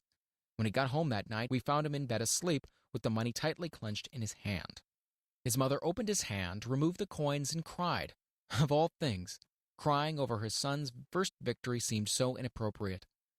My reaction was the reverse. I laughed heartily, for I knew that my endeavor to plant in the child's mind an attitude of faith in himself had been successful. His mother saw in his first business venture a little deaf boy who had gone out in the streets and risked his life to earn money. I saw a brave, ambitious, self-reliant little businessman whose stock in himself had been increased 100% because he had gone into business on his own initiative and had won. The transaction pleased me because I knew he had given evidence of a trait of resourcefulness that would go with him through life. Later events proved this to be a virtue. When his older brother wanted something, he would lie down on the floor, kick his feet in the air, cry for it, and get it. When the little deaf boy wanted something, he would plan a way to earn the money, then buy it for himself. He still follows that plan. Truly, my son has taught me that handicaps can be converted into stepping stones on which one may climb towards some worthy goal, unless they are accepted as obstacles and used as alibis. The little deaf boy went through the grades, high school, and college without being able to hear his teachers, excepting when they shouted loudly at close range. He did not go to a school for the deaf. We would not permit him to learn the sign language. We were determined that he would live a normal life and associate with normal children, and we stood by that decision, although it cost us many heated debates with school officials. While he was in high school, he tried an electric hearing aid, but it was of no value to him, due, we believed, to a condition that was disclosed when the child was 6 by Dr. J. Gordon Wilson of Chicago, when he operated on one side of the boy's head and discovered that there was no sign of natural hearing equipment. During his last week in college, 18 years after the operation, something happened which marked the most important turning point in his life. Through what seemed to be mere chance, he came into possession of another electrical hearing device, which was sent to him on a trial. He was slow about testing it due to his disappointment with a similar device. Finally, he picked the instrument up and, more or less carelessly, placed it on his head, hooked up the small battery, and lo, as if by a stroke of magic, his lifelong desire for normal hearing became a reality. For the first time in his life, he heard practically as well as any person with normal hearing. God moves in mysterious ways, his wonders to perform. Overjoyed because of the changed world which had been brought to him through this hearing device, he rushed to the telephone, called his mother, and heard her voice perfectly. The next day, he plainly heard the voices of his professors in class for the first time in his life. Previously, he could hear them only when they shouted at short range. He heard the radio, he heard the talking pictures. For the first time in his life, he could converse freely with other people without the necessity of their having to speak loudly. Truly, he had come into possession of a changed world. We had refused to accept nature's error, and by persistent desire, we had induced nature to correct that error through the only practical means available. Desire had commenced to pay dividends, but the victory was not yet complete. The boy still had to find a definite and practical way to convert his handicap into an equivalent asset. Hardly realizing the significance of what had already been accomplished, but intoxicated with the joy of his newly discovered world of sound, he wrote a letter to the manufacturer of the hearing aid, enthusiastically describing his experience. Something in his letter, something perhaps which was not written on the lines, but back of them, caused the company to invite him to New York. When he arrived, he was escorted through the factory, and while talking with the chief engineer, telling him about his changed world, a hunch, an idea, or an inspiration, call it what you wish, flashed into his mind. It was this impulsive thought which converted his affliction into an asset, destined to pay dividends in both money and happiness to thousands for all time to come. The sum and substance of that impulse of thought was this. It occurred to him that he might be able to help the millions of deafened people who go through life without the benefit of hearing devices if he could find a way to tell them the story of this changed world. Then and there, he reached a decision to devote the remainder of his life to rendering useful service to the hard of hearing. For an entire month, he carried on an intensive research, during which he analyzed the entire marketing systems of the manufacturer of the hearing device and created ways and means of communicating with the hard of hearing all over the world for the purpose of sharing with them his newly discovered, changed world. When this was done, he put in writing a 2-year plan, based upon his findings. When he presented the plan to the company, he was instantly given a position for the purpose of carrying out his ambition. Little did he dream, when he went to work, that he was destined to bring hope and practical relief to thousands of deafened people who, without his help, would have been doomed forever to deaf-mutism. Shortly after he became associated with the manufacturer of his hearing aid, he invited me to attend a class conducted by his company for the purpose of teaching deaf-mutes to hear and to speak. I had never heard of such a form of education before I visited the class, skeptical but hopeful that my time would not be entirely wasted. Here I saw a demonstration which gave me greatly enlarged vision of what I had done to arouse and keep alive in my son's mind the desire for normal hearing. I saw deaf mutes actually being taught to hear and to speak through application of the self-same principle I had used more than 20 years previously in saving my son from deaf-mutism. Thus, through some strange turn of the wheel of fate, my son Blair and I have been destined to aid in correcting deaf-mutism for those yet unborn, because we are the only living human beings, as far as I know, who have established definitely the fact that deaf-mutism can be corrected to the extent of restoring to normal life those who suffer with this affliction. It has been done for one, it'll be done for others. There is no doubt in my mind that Blair would have been a deaf-mute all his life if his mother and I had not managed to shape his mind as we did. The doctor who attended at his birth told us confidentially the child might never hear or speak. A few weeks ago, Dr. Irving Voorhees, a noted specialist on such cases, examined Blair very thoroughly. He was astounded when he learned how well my son now hears and speaks, and said his examination indicated that theoretically the boy should not be able to hear at all. But the lad does hear, despite the fact that X-ray pictures show there is no opening in the skull whatsoever from where his ears should be to the brain. When I planted in his mind the desire to hear and talk and live as a normal person, there went with the impulse some strange influence which caused nature to become a bridge builder, and span the gulf of silence between his brain and the outer world by some means which the keenest medical specialists have not been able to interpret. It would be sacrilege for me to even conjecture as to how nature performed this miracle. It would be unforgivable if I neglected to tell the world as much as I know of the humble part I assumed in the strange experience. It is my duty and a privilege to say I believe, and not without reason, that nothing is impossible to the person who backs desire with enduring faith.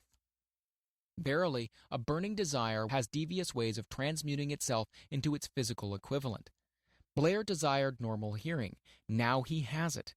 He was born with a handicap which might easily have sent one with less defined desire to a street with a bundle of pencils and a tin cup. That handicap now promises to serve as the medium by which he will render useful service to many millions of hard of hearing, also to give him useful employment at adequate financial compensation for the remainder of his life. The little white lies I planted in his mind when he was a child by leading him to believe his affliction would become a great asset which he could capitalize has justified itself. Verily, there is nothing, right or wrong, which belief plus burning desire cannot make real. These qualities are free to everyone. In all my experience in dealing with men and women who had personal problems, I never handled a single case which more definitely demonstrates the power of desire. Authors sometimes make the mistake of writing of subjects of which they have not but superficial or very elementary knowledge. It has been my good fortune to have had the privilege of testing the soundness of the power of desire through the affliction of my own son. Perhaps it was providential that the experience came as it did, for surely no one is better prepared than he to serve as an example of what happens when desire is put to the test. If Mother Nature bends to the will of desire, is it logical that mere men can defeat a burning desire? Strange and imponderable is the power of the human mind. We do not understand the method for which it uses every circumstances, every individual, every physical thing within its reach as a mean of transmuting desire into its physical counterpart. Perhaps science will uncover this secret. I planted in my son's mind the desire to hear and to speak as any normal person hears and speaks. That desire has now become a reality. I planted in his mind the desire to convert his greatest handicap into his greatest asset. That desire has been realized. The modus operandi by which the astounding result was achieved is not hard to describe. It consisted of three very definite facts. First, I mixed faith with the desire for normal hearing, which I passed on to my son. Second, I communicated my desire to him in every conceivable way available, through persistent, continuous effort over a period of years. Third, he believed me. As this chapter was being completed, news came of the death of Madame Schumann-Heink. One short paragraph of the news dispatch gives the clue to this unusual woman's stupendous success as a singer. I quote the paragraph because the clue it contains is none other than desire. Early in her career, Madame Schumann-Heink visited the director of the Vienna Court Opera to have him test her voice. But he did not test it. After taking one look at the awkward and poorly dressed girl, he exclaimed none too gently, "With such a face, and with no personality at all, how can you ever expect to succeed in opera? My good child, give up the idea. Buy a sewing machine and go to work. You can never be a singer." Never is a long time. The director of the Vienna Court Opera knew much about the technique of singing. He knew little about the power of desire when it assumes the proportion of an obsession. If he had known more of that power, he would have not made the mistake of condemning genius without giving it an opportunity. Several years ago, one of my business associates became ill. He became worse as time went on, and finally was taken to the hospital for an operation. Just before he was wheeled into the operating room, I took a look at him and wondered how anyone as thin and emaciated as he could possibly go through a major operation successfully.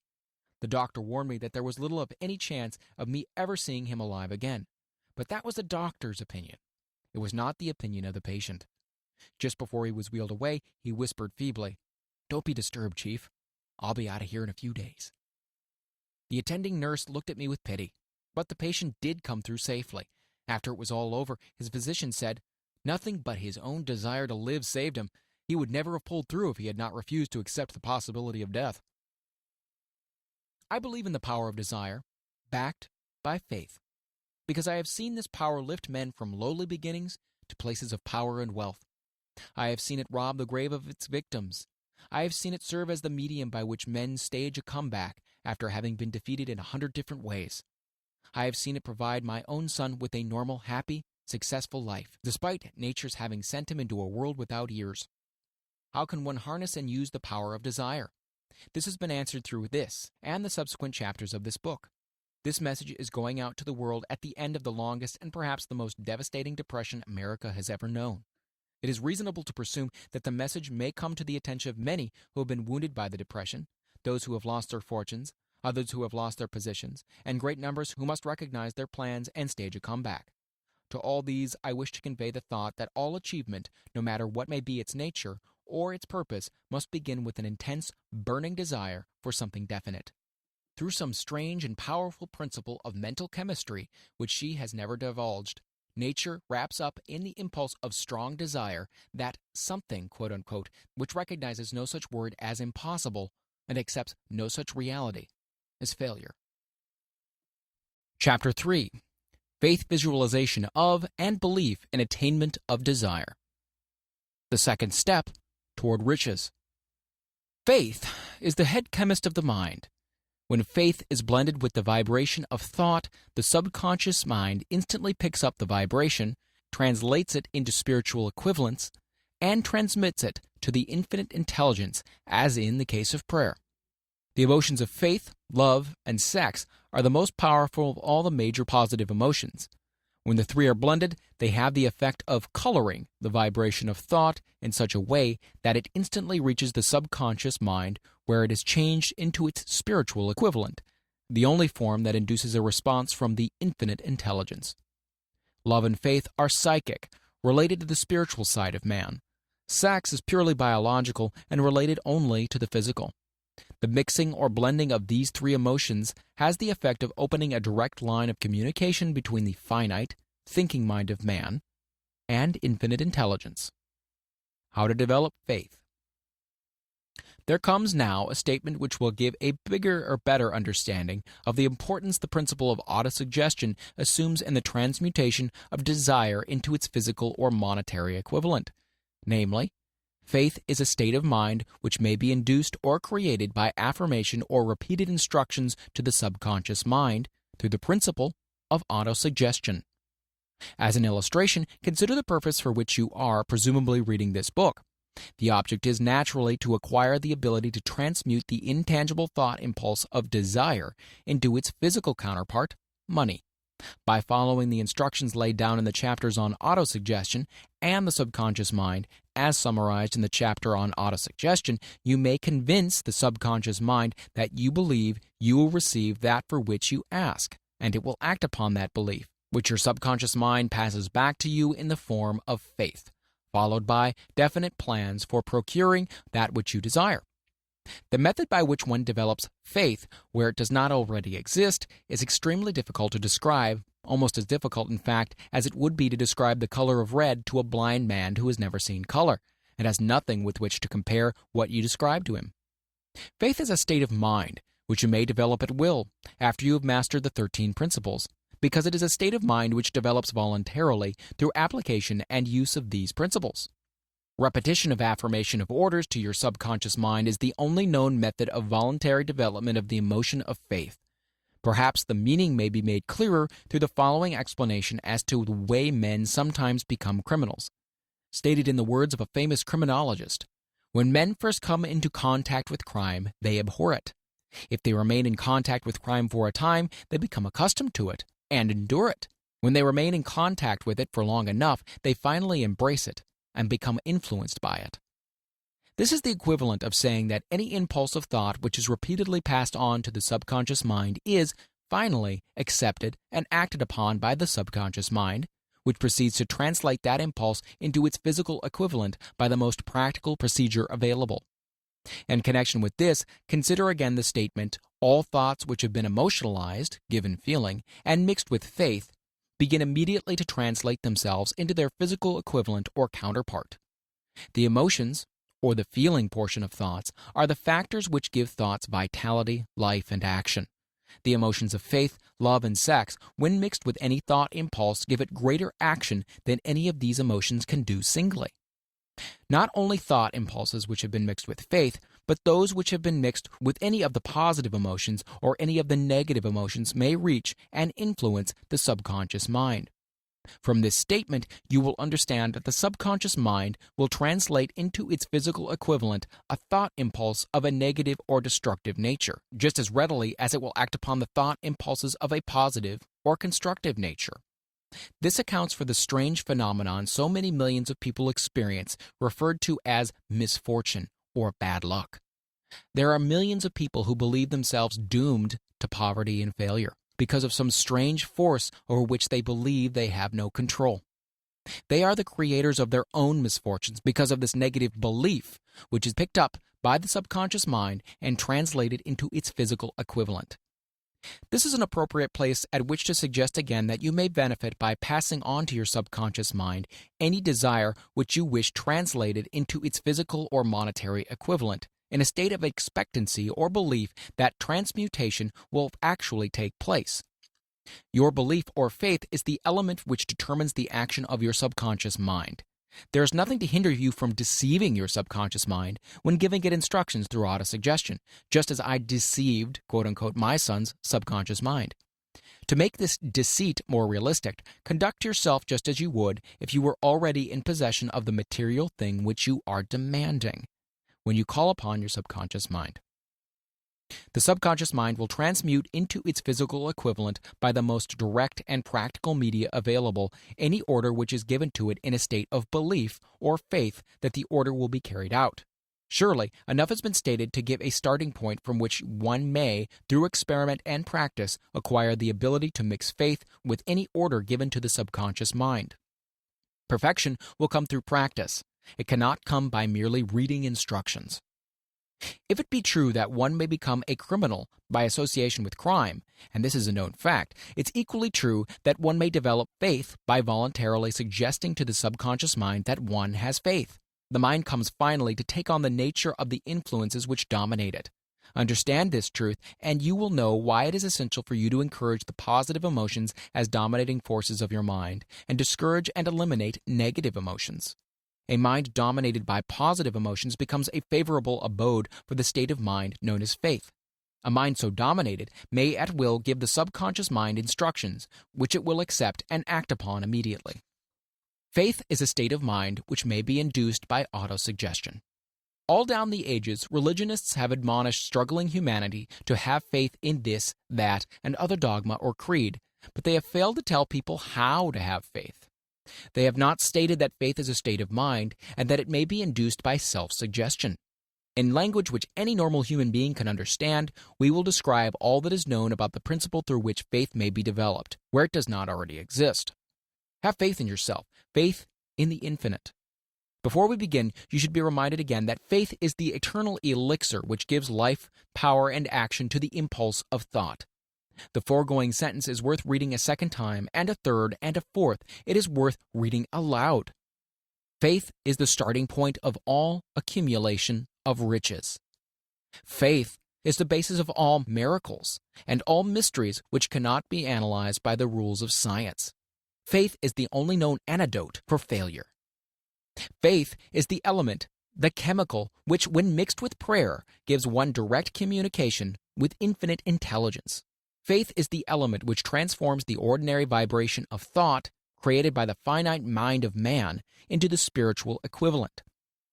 Faith is the only agency through which the cosmic force of infinite intelligence can be harnessed and used by man. Every one of the foregoing statements is capable of proof. The proof is simple and easily demonstrated. It is wrapped up in the principle of autosuggestion. Let us center our attention, therefore, upon the subject of self-suggestion and find out what it is and what it is capable of achieving. It is a well-known fact that one comes finally to believe whatever one repeats to oneself, whether the statement be true or false. If a man repeats a lie over and over, he will eventually accept the lie as truth. Moreover, he will believe it to be the truth. Every man is what he is because of the dominating thoughts which he permits to occupy his mind. Thoughts which a man deliberately places in his own mind and encourages with sympathy, and with which he mixes any one or more of the emotions, constitute the motivating forces which direct and control his every movement, act, and deed. Comes now a very significant statement of truth. Thoughts, which are mixed with any of the feeling of emotions, constitute a magnetic force which attracts, from the vibrations of the ether, other similar or related thoughts. A thought thus magnetized with emotion may be compared to a seed which, when planted in fertile soil, germinates, grows, and multiplies itself over and over again until that which was originally one small seed becomes countless millions of seeds of the same brand. The ether is a great cosmic mass of eternal forces of vibration. It is made up of both destructive vibrations and constructive vibrations.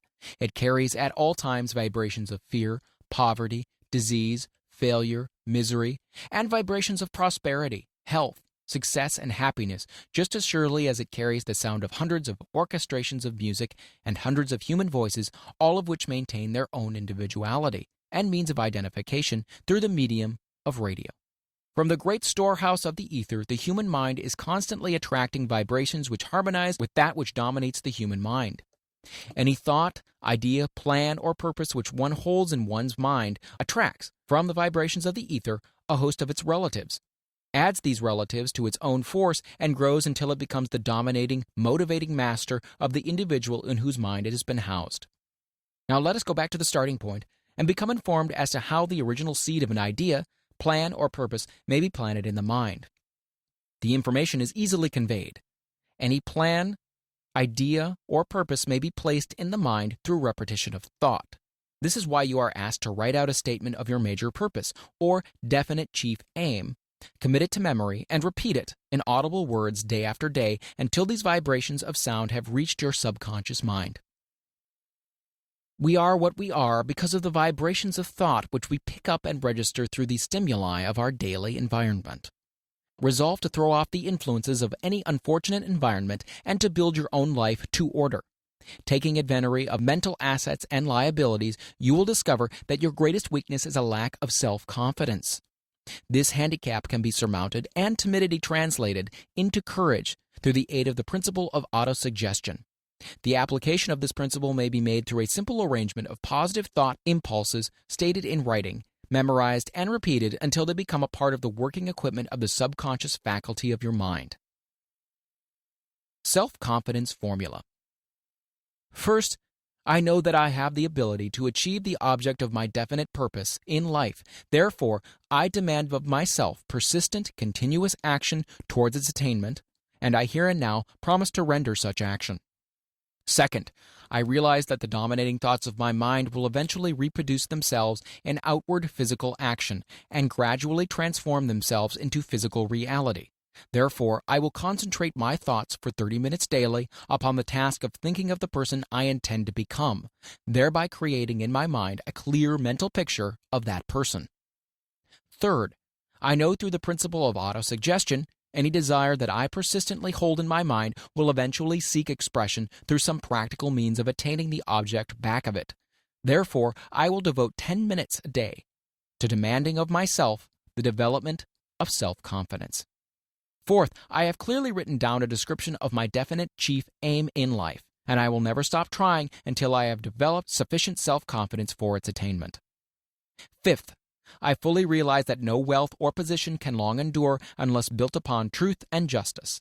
Therefore, I will engage in no transaction which does not benefit all whom it affects. I will succeed by attracting to myself the forces I wish to use and the cooperation of other people. I will induce others to serve me because of my willingness to serve others.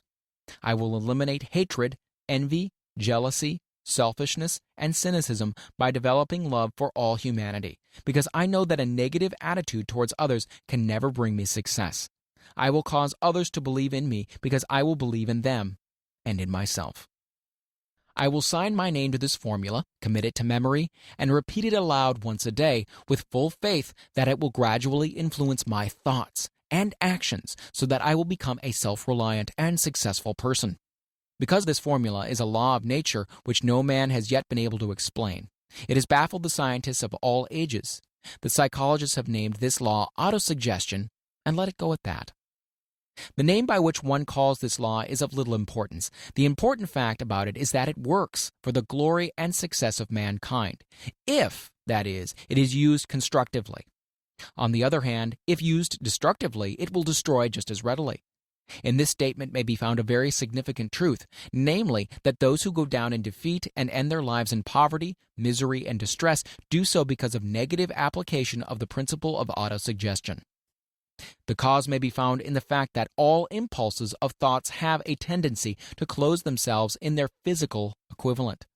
The subconscious mind, the chemical laboratory in which all thought impulses are combined and made ready for translation into physical reality, makes no distinction between constructive and destructive thought impulses.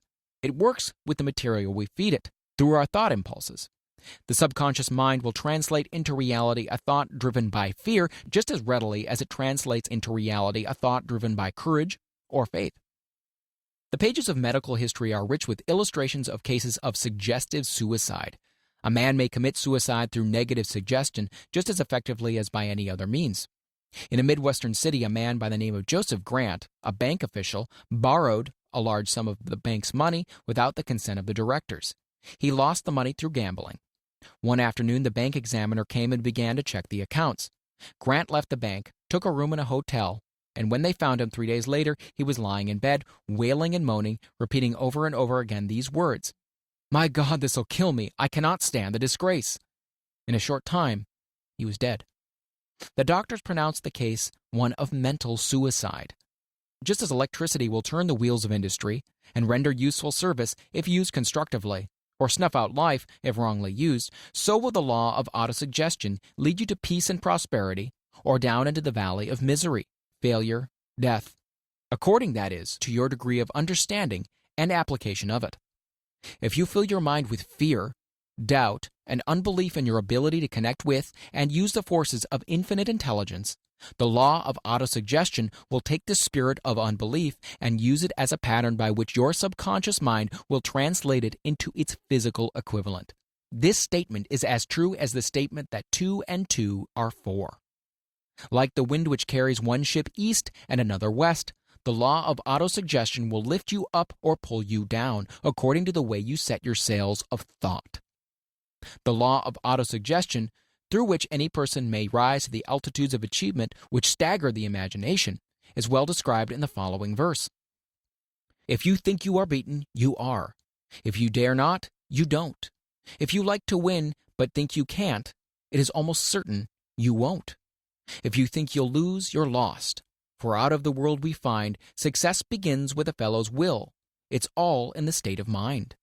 If you think you are outclassed, you are. You've got to think high to rise. You've got to be sure of yourself before you can ever win a prize. Life's battles don't always go to the stronger or faster man, but soon or late the man who wins is the man who thinks he can. Observe the words which have been emphasized, and you will catch the deep meaning which this poet had in mind. Somewhere in your makeup, perhaps in the cells of your brain, there lies sleeping the seed of achievement which, if aroused and put into action, would carry you to heights such as you may never have hoped to attain. Just as a master musician may cause the most beautiful strains of music to pour forth from the strings of a violin, so you may arouse the genius which lies asleep in your brain and cause it to drive you upward to whatever goal you wish to achieve. Abraham Lincoln was a failure at everything he tried until he was well past the age of 40. He was a Mr. Nobody from nowhere until a great experience came into his life, aroused a sleeping genius within his heart and brain, and gave the world one of its really great men. That experience was mixed with the emotions of sorrow and love. It came to him through Anne Rutledge, the only woman whom he ever truly loved. It is a known fact that the emotion of love is closely akin to the state of mind known as faith, and it's for this reason that love comes very near to translating one's thought impulses into their spiritual equivalent. During his work of research, the author discovered, from the analysis of life work and achievements of hundreds of men of outstanding accomplishment, that there was the influence of a woman's love back of nearly every one of them. The emotion of love in the human heart and brain creates a favorable field of magnetic attraction which causes an influx of the higher and finer vibrations which are afloat in the ether. If you wish evidence of the power of faith, study the achievements of men and women who have employed it. At the head of the list comes the Nazarene. Christianity is the greatest single force which influences the minds of men. The basis of Christianity is faith. No matter how many people may have perverted or misinterpreted the meaning of this great force, and no matter how many dogmas and creeds have been created in its name which do not reflect its tenets. The sum and substance of the teachings and achievements of Christ, which may have been interpreted as miracles, were nothing more nor less than faith. If there are any such phenomena as miracles, they are produced only through the state of mind known as faith. Some teachers of religion, and many who call themselves Christians, never understand nor practice faith. Let us consider the power of faith as it is now being demonstrated by a man who is well known to all of civilization, Mahatma Gandhi of India. In this man, the world has one of the most astounding examples known to civilization of the possibilities of faith. Gandhi wields more potential power than any man living at his time, and this despite the fact that he has none of the orthodox tools of power, such as money, battleships, soldiers, and materials of warfare. Gandhi has no power, he has no home, he does not own a suit of clothes, but he does have power. How does he come by that power? He created it out of his own understanding of the principle of faith, and through his ability to transplant that faith into the minds of 200 million people. Gandhi has accomplished through the influence of faith that which the strongest military power on earth could not and never will accomplish through soldiers and military equipment. He has accomplished the astounding feat of influencing 200 million minds to coalesce and move in unison as a single mind. What other force on earth except faith could do as much? There will come a day when employees as well as employers will discover the possibilities of faith. The day is dawning. The whole world has had ample opportunity during the recent business depression to witness what the lack of faith will do to business. Surely civilization has produced a sufficient number of intelligent human beings to make use of this great lesson which the depression has taught the world. During this depression, the world had evidence in abundance that widespread fear will paralyze the wheels of industry and business. Out of this experience will arise leaders in business and industry who will profit by the example which Gandhi has set for the world, and they will apply to business the same tactics which he has used in building the greatest following known in the history of the world. These leaders will come from the rank and file of the unknown men who now labor in the steel plants, the coal mines, and automobile factories, and in small towns and cities of America. Business is due for a reform. Make no mistake about this. The methods of the past, based upon economic combinations of force and fear, will be supplanted by the better principles of faith and cooperation. Men who labor will receive more than daily wages. They will receive dividends from business, the same as others who supply the capital for business. But first, they must give more to their employers and stop this bickering and bargaining by force at the expense of the public. They must earn the right to dividends. Moreover, and this is the most important thing of all, they will be led by leaders who will understand and apply the principles employed by Mahatma Gandhi. Only in this way may leaders get from their followers the spirit of full cooperation which constitutes power in its highest and most enduring form. This stupendous machine age in which we live and from which we are just emerging has taken the soul out of men. Its leaders have driven men as though they were pieces of cold machinery. They were forced to do so by the employers who have bargained at the expense of all concerned to get and not to give. The watchword of the future will be human happiness and contentment, and when this state of mind shall have been attained, the production will take care of itself more effectively than anything that has been accomplished where men did not and could not mix faith and individual interest with their labor. Because of the need of faith and cooperation in operating business and industry, it will be both interesting and profitable to analyze an event which provides an excellent understanding of the method by which industrialists and businessmen accumulate great fortunes, by giving before they try to get. The event chosen for this illustration dates back to 1900 when the United States Steel Corporation was first being formed. As you read the story, keep in mind these fundamental facts and you will understand how ideas have been converted into huge fortunes. First, the huge United States Steel Corporation was born in the mind of Charles M. Schwab in the form of an idea he created through his imagination. Second, he mixed faith with this idea. Third, he formulated a plan for the transformation of his idea into physical and financial reality. Fourth, he put his plan into action with his famous speech at the University Club.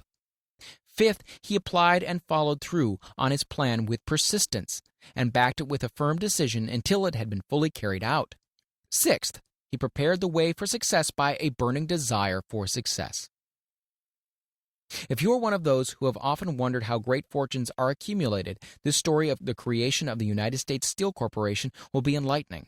If you have any doubt that men can think and grow rich, this story should dispel that doubt, because you can plainly see in the story of the United States Steel the application of a major portion of the 13 principles described in this book. This astounding description of the power of an idea was dramatically told by John Lowell in the New York World Telegram, with whose courtesy it is here reprinted. A pretty after-dinner speech for $1 billion. When, on the evening of December 12, 1900, some 80 of the nation's financial nobility gathered in the banquet hall of the University Club on Fifth Avenue to do honor to a young man from out of the West, not half a dozen of the guests realized they were witness to the most significant episode in American industrial history. J. Edward Simmons and Charles Stewart Smith, their hearts full of gratitude for the lavish hospitality bestowed on them by Charles M. Schwab during a recent visit to Pittsburgh, had arranged the dinner to introduce the 38-year-old steel man to Eastern banking society. But they didn't expect him to stampede the convention. They warned him, in fact, that the bosoms within New York's stuffed shirts would not be so responsive to oratory, and that, if he didn't want to bore the Stilhanens and the Harrimans and the Vanderbilts, he had better limit himself to 15 or 20 minutes of polite vaporings and let it go at that. Even John Pierpont Morgan, sitting on the right hand of Schwab, as became his imperial dignity, intended to grace the banquet table with his presence only briefly. And so far as the press and public were concerned, the whole affair was of so little moment that no mention of it found its way into print the next day. So the two hosts and their distinguished guests ate their way through the usual 7 or 8 courses. There was little conversation, and what there was of it was restrained. Few of the bankers and brokers had met Schwab, whose career had flowered along the banks of the Monongahela, and none knew him well. But before the evening was over, they, and with them Money Master Morgan, were to be swept off their feet, and $1 million baby, the United States Steel Corporation, was to be conceived. It is perhaps unfortunate for the sake of history that no record of Charlie Schwab's speech at the dinner was ever made. He repeated some parts of it at a later dinner during a similar meeting of Chicago bankers. And still later, when the government brought suit to dissolve the Steel Trust, he gave his own version from the witness stand of the remarks that stimulated Morgan into a frenzy of financial activity. It is probable, however, that it was a homely speech, somewhat ungrammatical, for the niceties of language never bothered Schwab, full of epigram and threaded with wit. But aside from that, it had a galvanic force and effect upon the 5 billions of estimated capital that was represented by the diners. After it was over and the gathering was still under its spell, although Schwab had talked for 90 minutes, Morgan led the orator to a recessed window where, dangling their legs from the high, uncomfortable seat, they talked for an hour more. The magic of the Schwab personality had been turned on full force, but what was more important and lasting was the full-fledged, clear-cut program he laid down for the aggrandizement of steel. Many other men had tried to interest Morgan in slapping together a steel trust after the pattern of the biscuit, wire and hoop, sugar, rubber, whiskey, oil, or chewing gum combinations. John W. Gates, the gambler, had urged it, but Morgan distrusted him. The Moore boys, Bill and Jim, Chicago stock jobbers who had glued together a match trust and a cracker corporation, had urged it and failed. Albert H. Gary, the sanctimonious country lawyer, wanted to foster it, but he wasn't big enough to be impressive. Until Schwab's eloquence took J.P. Morgan to the heights from which he could visualize the solid results of the most daring financial undertaking ever conceived, the project was regarded as a delirious dream of easy money crackpots. The financial magnetism that began a generation ago to attract thousands of small and sometimes inefficiently managed companies into large and competition-crushing combinations had become operative in the steel world through the devices of that jovial business pirate, John W. Gates. Gates already had formed the American Steel and Wire Company out of a chain of small concerns, and together with Morgan had created the Federal Steel Company. The National Tube and American Bridge Companies were two more Morgan concerns, and the Moore brothers had forsaken the match and cookie business to form the American Group: Tin Plate, Steel Hoop, Sheet Steel, and National Steel Company. But by the side of Andrew Carnegie's gigantic vertical trust, a trust owned and operated by 53 partners, those other combinations were picayune. They might combine to their heart's content, but the whole lot of them couldn't make a dent in Carnegie's organization, and Morgan knew it. The eccentric old Scot knew it too. From the magnificent heights of Skibo Castle, he had viewed, first with amusement and then with resentment, the attempts of Morgan's smaller companies to cut into his business. When the attempts became too bold, Carnegie's temper was translated into anger and retaliation. He decided to duplicate every mill owned by his rivals. Hitherto, he hadn't been interested in wire, pipe, hoops, or sheet. Instead, he was content to sell such companies the raw steel and let them work it into whatever shape they wanted. Now, with Schwab as his chief and able lieutenant, he planned to drive his enemies to the wall. So it was that in the speech of Charles M. Schwab, Morgan saw the answer to his problem of combination. A trust without Carnegie, giant of them all, would be no trust at all. A plum pudding, as one writer said, without the plums. Schwab's speech on the night of December 12, 1900, undoubtedly carried the influence, though not the pledge, that the vast Carnegie enterprise could be brought under the Morgan tent.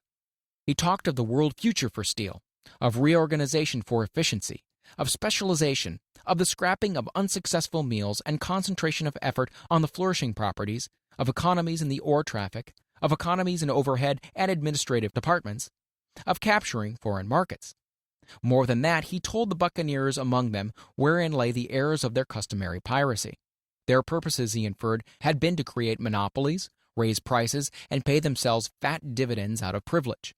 Schwab condemned the system in his heartiest manner. The short-sightedness of such policy, he told his hearers, lay in the fact that it restricted the market in an era when everything carried for expansion. By cheapening the cost of steel, he argued, an ever-expanding market would be created. More uses for steel would be devised, and a goodly portion of the world trade could be captured.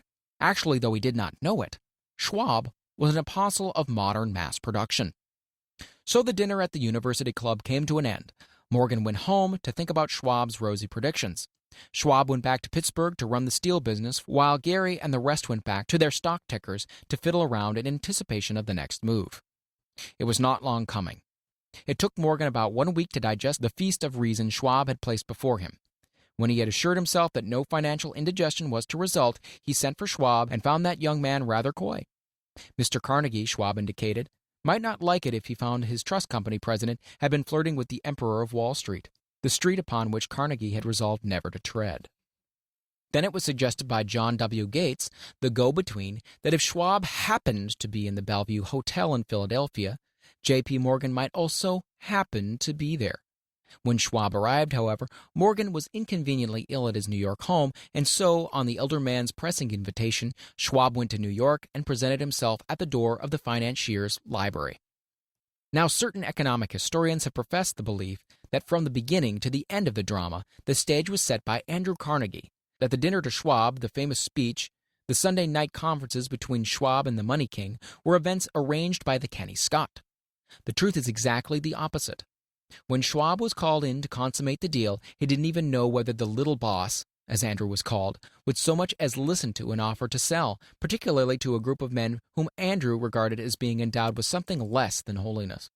But Schwab did take into the conference with him, in his own handwriting, 6 sheets of copperplate figures, representing to his mind the physical worth and potential earning capacity of every steel company he regarded as an essential star in the new metal firmament. 4 men pondered over these figures all night. The chief, of course, was Morgan, steadfast in his belief in the divine right of money. With him was his aristocratic partner, Robert Bacon. The third was John W. Gates, whom Morgan scorned as a gambler and used as a tool. The fourth was Schwab, who knew more about the processes of making and selling steel than any whole group of men then living. Throughout that conference, the Pittsburghers' figures were never questioned. If he had said a company was worth so much, then it was worth that much and no more. He was insistent, too, upon including in the combination only those concerns he nominated. He had conceived a corporation in which there would be no duplication, not even to satisfy the greed of friends who wanted to unload their companies upon the broad Morgan shoulders. Thus he left out, by design, a number of the larger concerns upon which the walruses and carpenters of Wall Street had cast hungry eyes. When dawn came, Morgan rose and straightened his back. Only one question remained. "Do you think you can persuade Andrew Carnegie to sell?" he asked. "I can try," said Schwab. "If you can get him to sell, I will undertake the matter," said Morgan. So far is good, but would Carnegie sell? How much would he demand? Schwab thought about $320 million. What would he take payment in? Common or preferred stocks? Bonds? Cash? Nobody could raise $350 million in cash. There was a golf game in January on the frost-cracking heath of the St. Andrews Links in Westchester, with Andrew bundled up in sweaters against the cold and Charlie talking volubly as usual to keep his spirits up.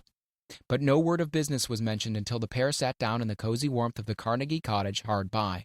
Then, with the same persuasiveness that had hypnotized 80 millionaires at the University Club, Schwab poured out the glittering promises of retirement and comfort, of untold millions to satisfy the old man's social caprices. Carnegie capitulated, wrote a figure on a slip of paper, handed it to Schwab, and said, "All right, that's what we'll sell for." The figure was approximately $400 million, and was reached by taking the $320 million mentioned by Schwab as a basic figure and adding to it $80 million to represent the increased capital value over the previous 2 years. Later on the deck of a transatlantic liner, the Scotsman said ruefully to Morgan, "I really wish I'd asked you for $100 million more." "If you asked for it, you'd have gotten it," Morgan told him cheerfully. There was an uproar, of course. A British correspondent cabled that the foreign steel world was appalled by the gigantic combination. President Hadley of Yale declared that unless trusts were regulated, the country might expect an emperor in Washington within the next 25 years. But that able stock manipulator, Keene, went at his work of shoving the new stock at the public so vigorously that all the excess water, estimated by some at nearly $600 million, was absorbed in a twinkling. So, Carnegie had his millions, and Morgan Syndicate had $62 million for all its trouble. And all the boys from Gates to Gary had their millions. The 38-year-old Schwab had his reward. He was made president of the new corporation and remained in control until 1930. The dramatic story of Big Business, which you have just finished, was included in this book because it is a perfect illustration of the method by which desire can be transmuted into its physical equivalent. I imagine some readers will question the statement that a mere intangible desire can be converted into its physical equivalent. Doubtless some will say, you cannot convert nothing into something. The answer is in the story of United States Steel. That giant organization was created in the mind of one man. The plan by which the organization was provided with the steel mills that gave it financial stability was created in the mind of the same man. His faith, his desire, his imagination, his persistence were the real ingredients that went into United States Steel. The steel mills and mechanical equipment acquired by the corporation after it had been brought into legal existence were incidental, but careful analysis will disclose the fact that the appraised value of the properties acquired by the corporation increased in value by an estimated $600 million, just by the mere transaction which consolidated them into one management. In other words, Charles M. Schwab's idea, plus the faith with which he conveyed it in the minds of J.P. Morgan and the others, was marketed for a profit of approximately $600 million. That is not an insignificant sum for a single idea. What happened to some of the men who took their share of the millions of dollars of profit made by this transaction is a matter with which we are not now concerned. The important feature of the astounding achievement is that it serves as unquestionable evidence of the soundness of the philosophy described in this book, because this philosophy was the warp and the woof of the entire transaction. Moreover, the practicability of the philosophy has been established by the fact that the United States Steel Corporation prospered and became one of the richest and most powerful corporations in America, employing thousands of people, developing new uses for steel, and opening new markets, thus proving that the $600 million in profit which the Schwab idea produced was earned. Riches begin in the form of thought. The amount is limited only by the persons in whose mind the thought is put into motion. Faith removes limitations. Remember this when you are ready to bargain with life for whatever it is that you ask as your price for having passed this way. Remember also that the man who created the United States Steel Corporation was practically unknown at the time. He was merely Andrew Carnegie's Man Friday until he gave birth to his famous idea. After that, he quickly rose to a position of power, fame, and riches. There are no limitations to the mind except those we acknowledge. Both poverty and riches are the offspring of thought. Chapter 4. Autosuggestion, the medium for influencing the subconscious mind. The third step towards riches. Autosuggestion is a term which applies to all suggestions and all self-administered stimuli which reach one's mind through the five senses. Stated in another way, autosuggestion is self-suggestion. It is the agency of communication between that part of the mind where conscious thought takes place and that which serves as the seat of action for the subconscious mind. Through the dominating thoughts which one permits to remain in the conscious mind, whether these thoughts be negative or positive is immaterial, the principle of autosuggestion voluntarily reaches the subconscious mind and influences it with these thoughts. No thought, whether it be negative or positive, can enter the subconscious mind without the aid of the principle of autosuggestion, with the exception of thoughts picked up from the ether. Stated differently, all sense impressions, which are perceived through the five senses, are stopped by the conscious thinking mind, and may be either passed on to the subconscious mind or rejected at will. The conscious faculty serves, therefore, as an outer guard to the approach of the subconscious. Nature has so built man that he has absolute control over the material which reaches his subconscious mind through his five senses, although this is not meant to be construed as a statement that man always exercises this control. In the great majority of instances, he does not exercise it, which explains why so many people go through life in poverty.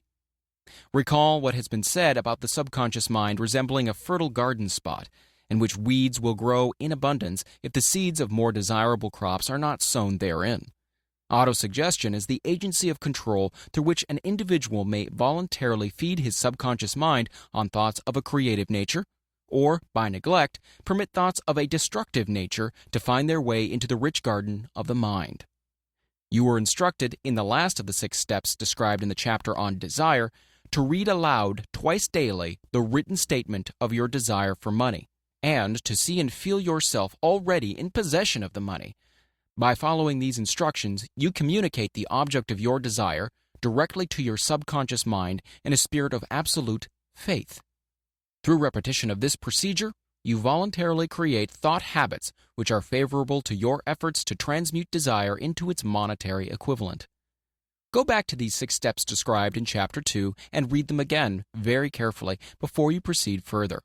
Then, when you come to it, read very carefully the 4 instructions for the organization of your master mind group, described in the chapter on organized planning.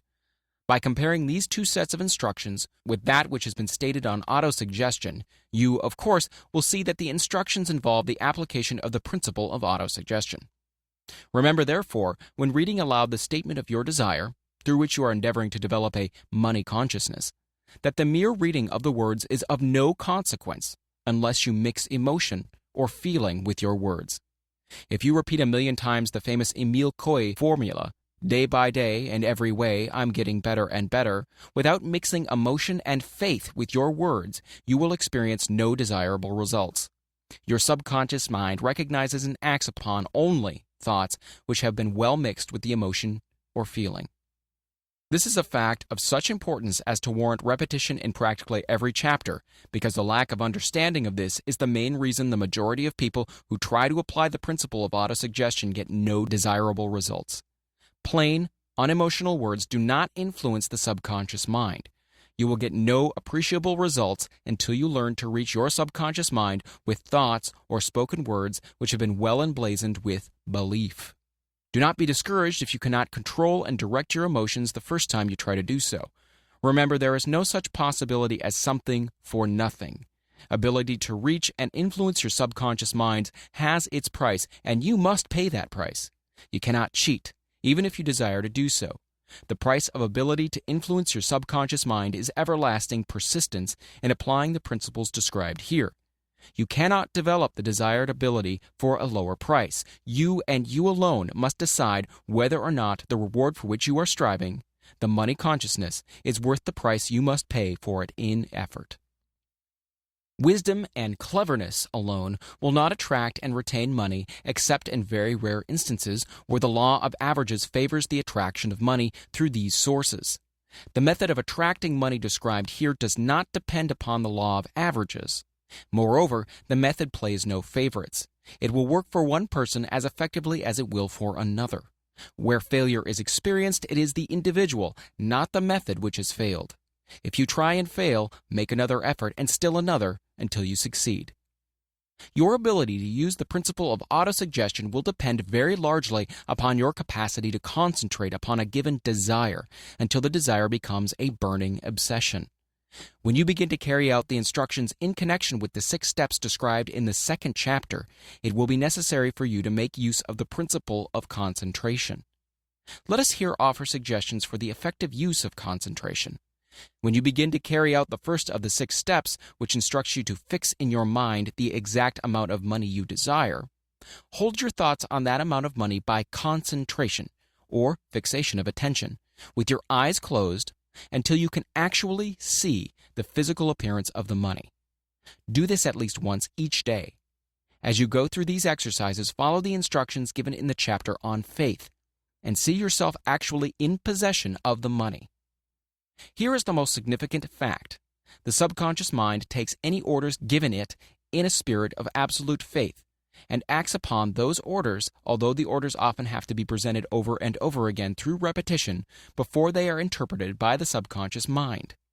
Following the preceding statement, consider the possibility of playing a perfectly legitimate trick on your subconscious mind by making it believe, because you believe it, that you must have the amount of money you are visualizing, that this money is already awaiting your claim, that the subconscious mind must hand over to you practical plans for acquiring the money which is yours. Hand over the thought suggested in the preceding paragraph to your imagination and see what your imagination can or will do to create practical plans for the accumulation of money through transmutation of your desire. Do not wait for a definite plan through which you intend to exchange services or merchandise in return for the money you are visualizing, but begin at once to see yourself in possession of the money, demanding and expecting, meanwhile, that your subconscious mind will hand over the plan or plans you need. Be on the alert for these plans, and when they appear, put them into action immediately. When the plans appear, they will probably flash into your mind through the 6th sense in the form of an inspiration. This inspiration may be considered a direct telegram or message from infinite intelligence. Treat it with respect and act upon it as soon as you receive it. Failure to do this will be fatal to your success. In the 4th of the 6 steps, you were instructed to create a definite plan for the carrying out your desire and begin at once to put this plan into action. You should follow this instruction in the manner described in the preceding paragraph. Do not trust to your reason when creating your plan for accumulating money through the transmutation of desire. Your reason is faulty. Moreover, your reasoning faculty may be lazy, and if you depend entirely upon it to serve you, it may disappoint you. When visualizing the money you intend to accumulate with closed eyes, see yourself rendering the service or delivering the merchandise you intend to give in return for this money. This is important.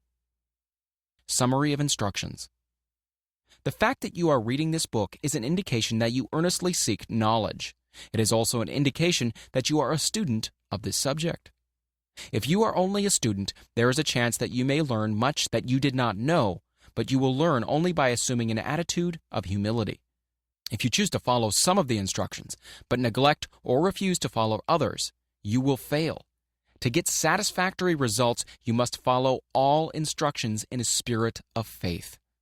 The instructions given in connection with the 6 steps in the 2nd chapter will now be summarized and blended with principles covered by this chapter as follows. First, go into some quiet spot, preferably in bed at night, where you will not be disturbed or interrupted. Close your eyes and repeat aloud, so you may hear your own words, the written statement of the amount of money you intend to accumulate, the time limit for its accumulation, and a description of the service or merchandise you intend to give in return for the money. As you carry out these instructions, see yourself already in possession of the money. For example, suppose that you intend to accumulate $50,000 by the 1st of January 5 years hence, that you intend to give personal service in return for the money in the capacity of a salesman. Your written statement of your purpose should be similar to the following. By the 1st day of January, such and such year, I will have in my possession $50,000, which will come to me in various amounts from time to time during the interim. In return for this money, I will give the most efficient service of what I am capable, rendering the fullest possible quantity and the best possible quality of service in the capacity of salesman of describe the service or merchandise you intend to sell. I believe that I will have this money in my possession. My faith is so strong that I can now see this money before my eyes. I can touch it with my hands. It is now awaiting transfer to me at the time and in the proportion that I deliver the service I intend to render in return for it. I am awaiting a plan by which to accumulate this money, and I will follow that plan when it is received. Second, repeat this program night and morning until you can see, in your imagination, the money you intend to accumulate. Third, place a written copy of your statement where you can see it night and morning, and read it before retiring and upon arising until it has been memorized.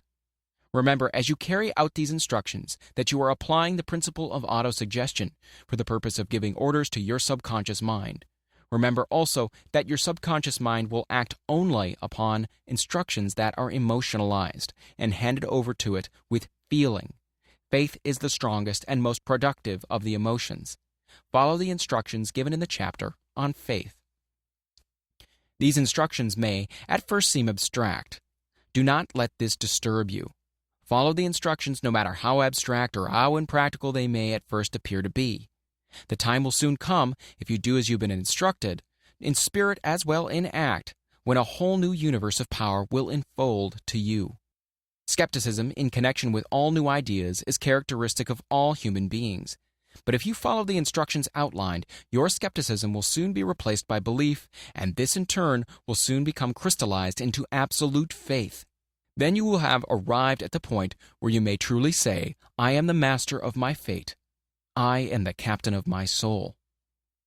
Many philosophers have made the statement that man is the master of his own earthly destiny, but most of them have failed to say why he is the master.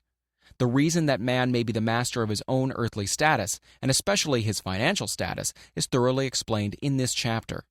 Man may become the master of himself and of his environment because he has the power to influence his own subconscious mind, and through it, gain the cooperation of infinite intelligence. You are now reading the chapter which represents the keystone to the arc of this philosophy. The instructions contained in this chapter must be understood and applied with persistence if you are to succeed in transmuting desire into money. The actual performance of transmuting desire into money involves the use of autosuggestion as an agency by which one may reach and influence the subconscious mind. The other principles are simply tools with which to apply autosuggestion. Keep this thought in mind, and you will at all times be conscious of the important part the principle of autosuggestion is to play in your efforts to accumulate money through the methods described in this book.